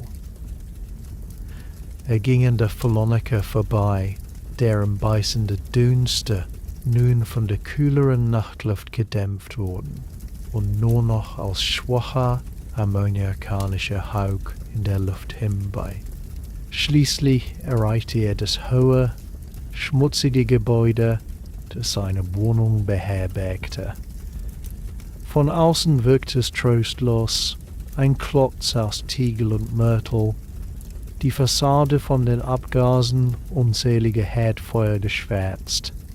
Doch als er durch den dunklen, nach Urin und gekochtem Kohl riechenden Eingangsbereich ging und die knarrende Holztreppe hinaufstieg, empfand er keine Abneigung. Es war sein Ort. Die Geräusche aus den anderen Wohnungen hussten vor, das Weinen eines Babys. Das gedämpfte Streitgespräch eines Paars waren nicht störend, sondern beruhigend. Sie erinnerten ihn daran, dass er Teil dieses lebendigen Organismus war, dieser großen, atmenden Gemeinschaft von Menschen, die alle ihre eigenen kleinen Freuden und Sorgen, ihre eigenen Versionen des Abendessens und der Gespräche hatten. Er blieb vor der Tür seiner Teller stehen und holte den schweren Schlüssel, seinen Beutel, bevor er ihn ins Schloss steckte, drehte sich noch einmal um und blickte den langen, dunklen Flur entlang zu dem kleinen Fenster am Ende, durch das jetzt ein blasses Viereck sternenlosen Nachthimmels zu sehen war. Ein Gefühl des Friedens, tief und vollständig, durchflutete ihn. Es war mehr als nur Zufriedenheit über einen angenehmen Abend. Es war ein Gefühl der Verbundenheit mit Marcus, mit den Menschen in der Taverne, mit den unsichtbaren Familien in ihren Atria, sogar mit den anonymen Nachbarn hinter diesen dünnen Wänden. Er war ein einzelner Faden, doch er war fest in das große, komplexe Gewebe der Stadt eingewoben. Der Tag, der mit der privaten Routine des Morgens begonnen hatte, war in der geteilten Öffentlichkeit der Taverne aufgegangen und endete nun wieder in der Privatsphäre Doch er fühlte sich nicht abgeschnitten, sondern getragen. Er schloss die Tür auf, trat ein und ließ die Geräusche des gemeinsamen Lebens hinter sich. Sicher in dem Wissen, dass sie morgen wieder da sein würden, ebenso beständig und tröstlich wie das Rauschen des Tibers oder der Duft von backenden Broten in der Morgendämmerung. Die Tür schloss sich mit dem vertrauten, dampen Einschnappen des Holzriegels.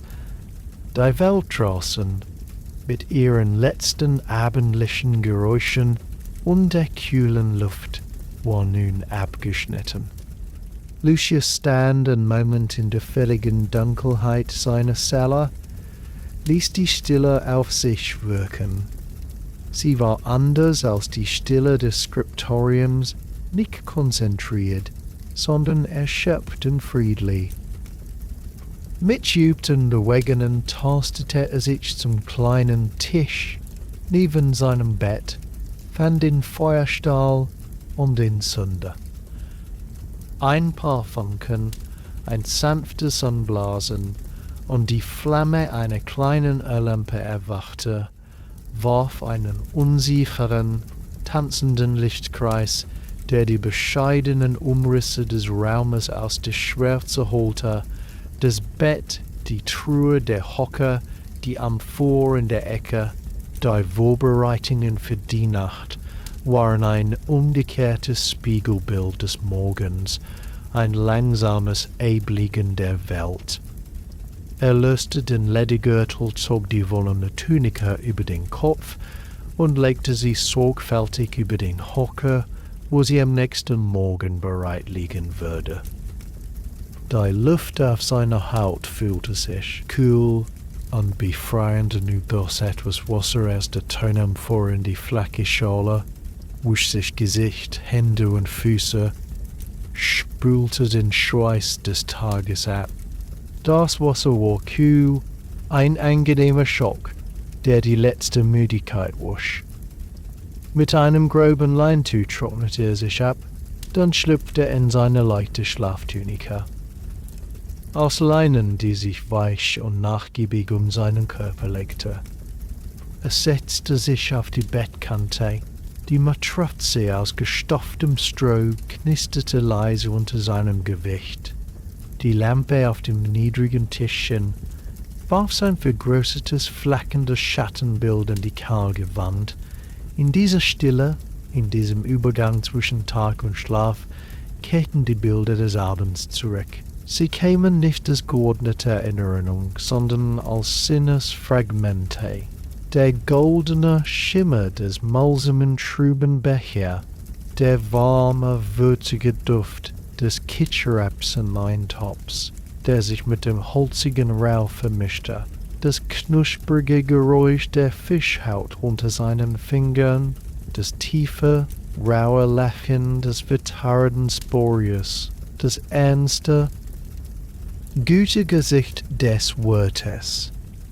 Nius, als er dem Bettler die Schüssel reichte, er dachte an Markes Geschichten, an das gemeinsame Lachen, an das Gefühl der ungezwungenen Kameradschaft, die den kleinen Tisch in eine Insel des Friedens verwandelt hatte. Es war ein einfacher Abend gewesen, nichts Außergewöhnliches, und doch fühlte er sich reich davon. Sein Blick wanderte zum Fenster. Die hölzernen Läden waren nicht vollständig geschlossen. Ein schmaler Spalt ließ einen Streifen bläulichen Lichts herein. Er stand auf, trat barfuß über den kühlen Lehmboden und schob einen der Läden fingerbreit weiter auf. Die Nachtluft, nun deutlich kühler, strömte herein und küsste.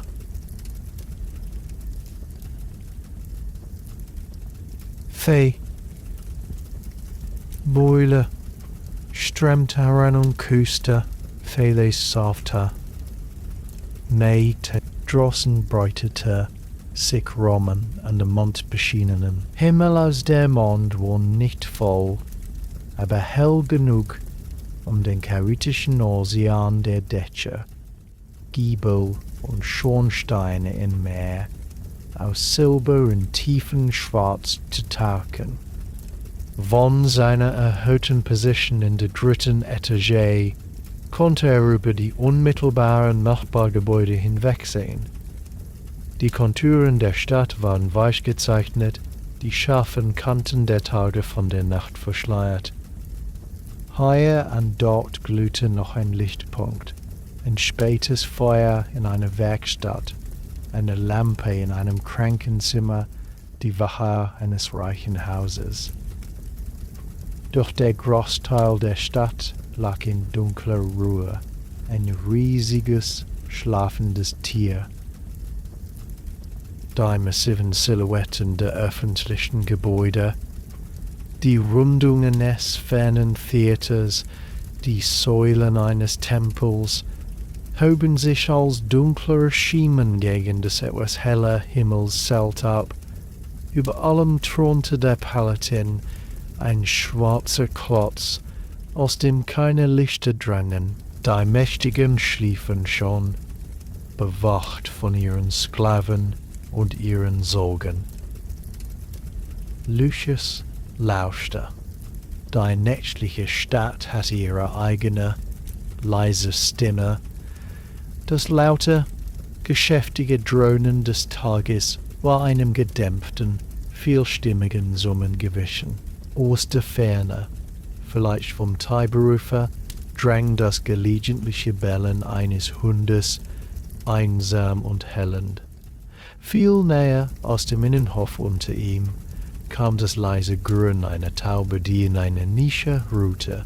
Irgendwo in einer benachbarten Insel hörte er das anhaltende, leise Weinen eines Kindes, das bald von der schläfrigen, tröstenden Stimme einer Mutter erstickt wurde. Das Knarren von Holz, als sich jemand in einem Bett umdrehte. Das fern, rhythmisch Klopfen eines Nachtwächters, der mit seinem Stab auf das Pflaster schlug, um die Stunde anzuzeigen und seine Wachsamkeit zu bekunden. Es war das Geräusch der 9. Nachtstunde, ein dumpfes, gleichmäßiges Tok, Tok, Tok, das durch die stillen Gassen wanderte und Sicherheit versprach. Die Nachtwache, die Vigiles patrouillierte nun, bereit, Feuer zu melden, die ständige Geißel der hölzernen Stadt oder die seltenen nächtlichen Ruhestörer zur Erde, hölzernen Stadt. Ihr gedämpftes Murmel und das gelegentliche Scheppern ihrer Ausrüstung war ein beruhigender Bass zu den höheren zufälligen Geräuschen der Nacht. Dazu gesellten sich die unvermeidlichen Geräusche der Nacht. Dazu gesellten sich die unvermeidlichen Geräusche der Nacht. Dazu gesellten sich die unvermeidlichen Geräusche der Nacht. Das Summen einer einsamen Nachtschwärmerin, die um die Lampe auf seinem Tisch tanzte.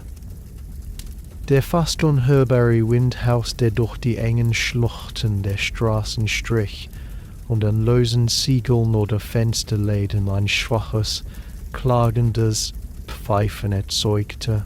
Es war eine lebendige Stille, eine Stille, die atmete und von 1000 kleinen, unbeachteten Lieben erfüllt war. Lucius atmete die kühle Luft tief ein. Der Geruch der Nacht war klar und gewaschen. Der Staub hatte sich gelegt, die scharfen Düfte der Gewerbe waren verflogen. Es blieb nur der erde Geruch der kühlen Luft, ein Hauch von Rauch aus erlöschenden Herdfeuern und eine leichte, feuchte Not, die vielleicht vom Fluss oder vom Tau herüberwehte, der sie bald auf den Dächern bilden würde. Es roch nach Ruhe. Er schloss den Laden wieder, schnitt den Blick auf die mondbeschienene Stadt ab und kehrte zu seinem Bett zurück. Die Lampe flackerte schwach, auf Vorrat, neigte sich dem Ende zu. löschte sie mit einem sanften Pusten. Die Dunkelheit, die nun hereinbrach, war vollständig und weich. Und die sanfte Decke, die nun hereinbrach, war vollständig und weich. Und die sanfte Decke, die nun hereinbrach, war vollständig und weich. Und die sanfte Decke, die nun herein. Der legte sich auf das Stroh, zog den groben Wollmantel über sich, der in der Nacht als Decke diente. Die Müdigkeit, die er während des geselligen Abends zurückgedrängt hatte, überkam ihn nun mit einer sanften, unwiderstehlichen Wucht. Seine Glieder fühlten sich schwer und zufrieden an. Sein Geist war ruhig. Im Dunkeln mit geschlossenen Augen kehrte das Lächeln auf seine Lippen zurück. Es war kein Lächeln über eine bestimmte Sache, sondern ein Ausdruck eines grundlegenden, stillen Einverständnisses mit dem Lauf der Dinge. Der Morgentag würde kommen mit seiner eigenen Mischung aus kleinen Pflichten und kleinen Freuden. Er würde wieder im Skriptorium sitzen, die Feder würde über dem Papyrus kratzen, Geier würde klatschen, Aulus würde seine philosophischen Bemerkungen machen. Vielleicht würde es einen neuen Tintenfleck geben, eine neue kleine Krise. Und am Ende des Tages oder an einem Tag bald darauf würde es wieder eine Verabredung geben. Vielleicht wieder mit Marcus, vielleicht in derselben Taverne, zum grünen Zweig, vielleicht in einem anderen Ort, den sein Freund entdeckt hatte. Es würde wieder Brot und Wein geben, Geschichten, Gelächter, den Austausch von einfachen Gedanken. Das Leben würde in seinem gewohnten, tröstlichen Rhythmus weitergehen. Dieses Wissen, diese Gewissheit der Wiederkehr der kleinen menschlichen Rituale war ein tiefer Trost. Es war der Stoff, aus dem ein gutes, einfaches Leben gewoben war, nicht frei von Mühsal, aber reich an Verbindung und stiller Freude. Die Stille der Nacht umfing ihn, nicht als Leere, sondern als eine Pause, ein Atemholen zwischen den Akten. Das Letzte, was er hörte, war das ferne, tröstliche Tok. Tok, Tok, des Nachtwächters, ein rhythmischer Herzschlaf der schlafenden Stadt, bevor sein eigener Atem sich vertiefte und gleichmäßig wurde und er, das Lächeln noch immer auf den Lippen, in einen friedlichen, traumlosen Schlaf hinüberglitt, bereit für die Wiederholung und die sanften Versprechen des kommenden Tages.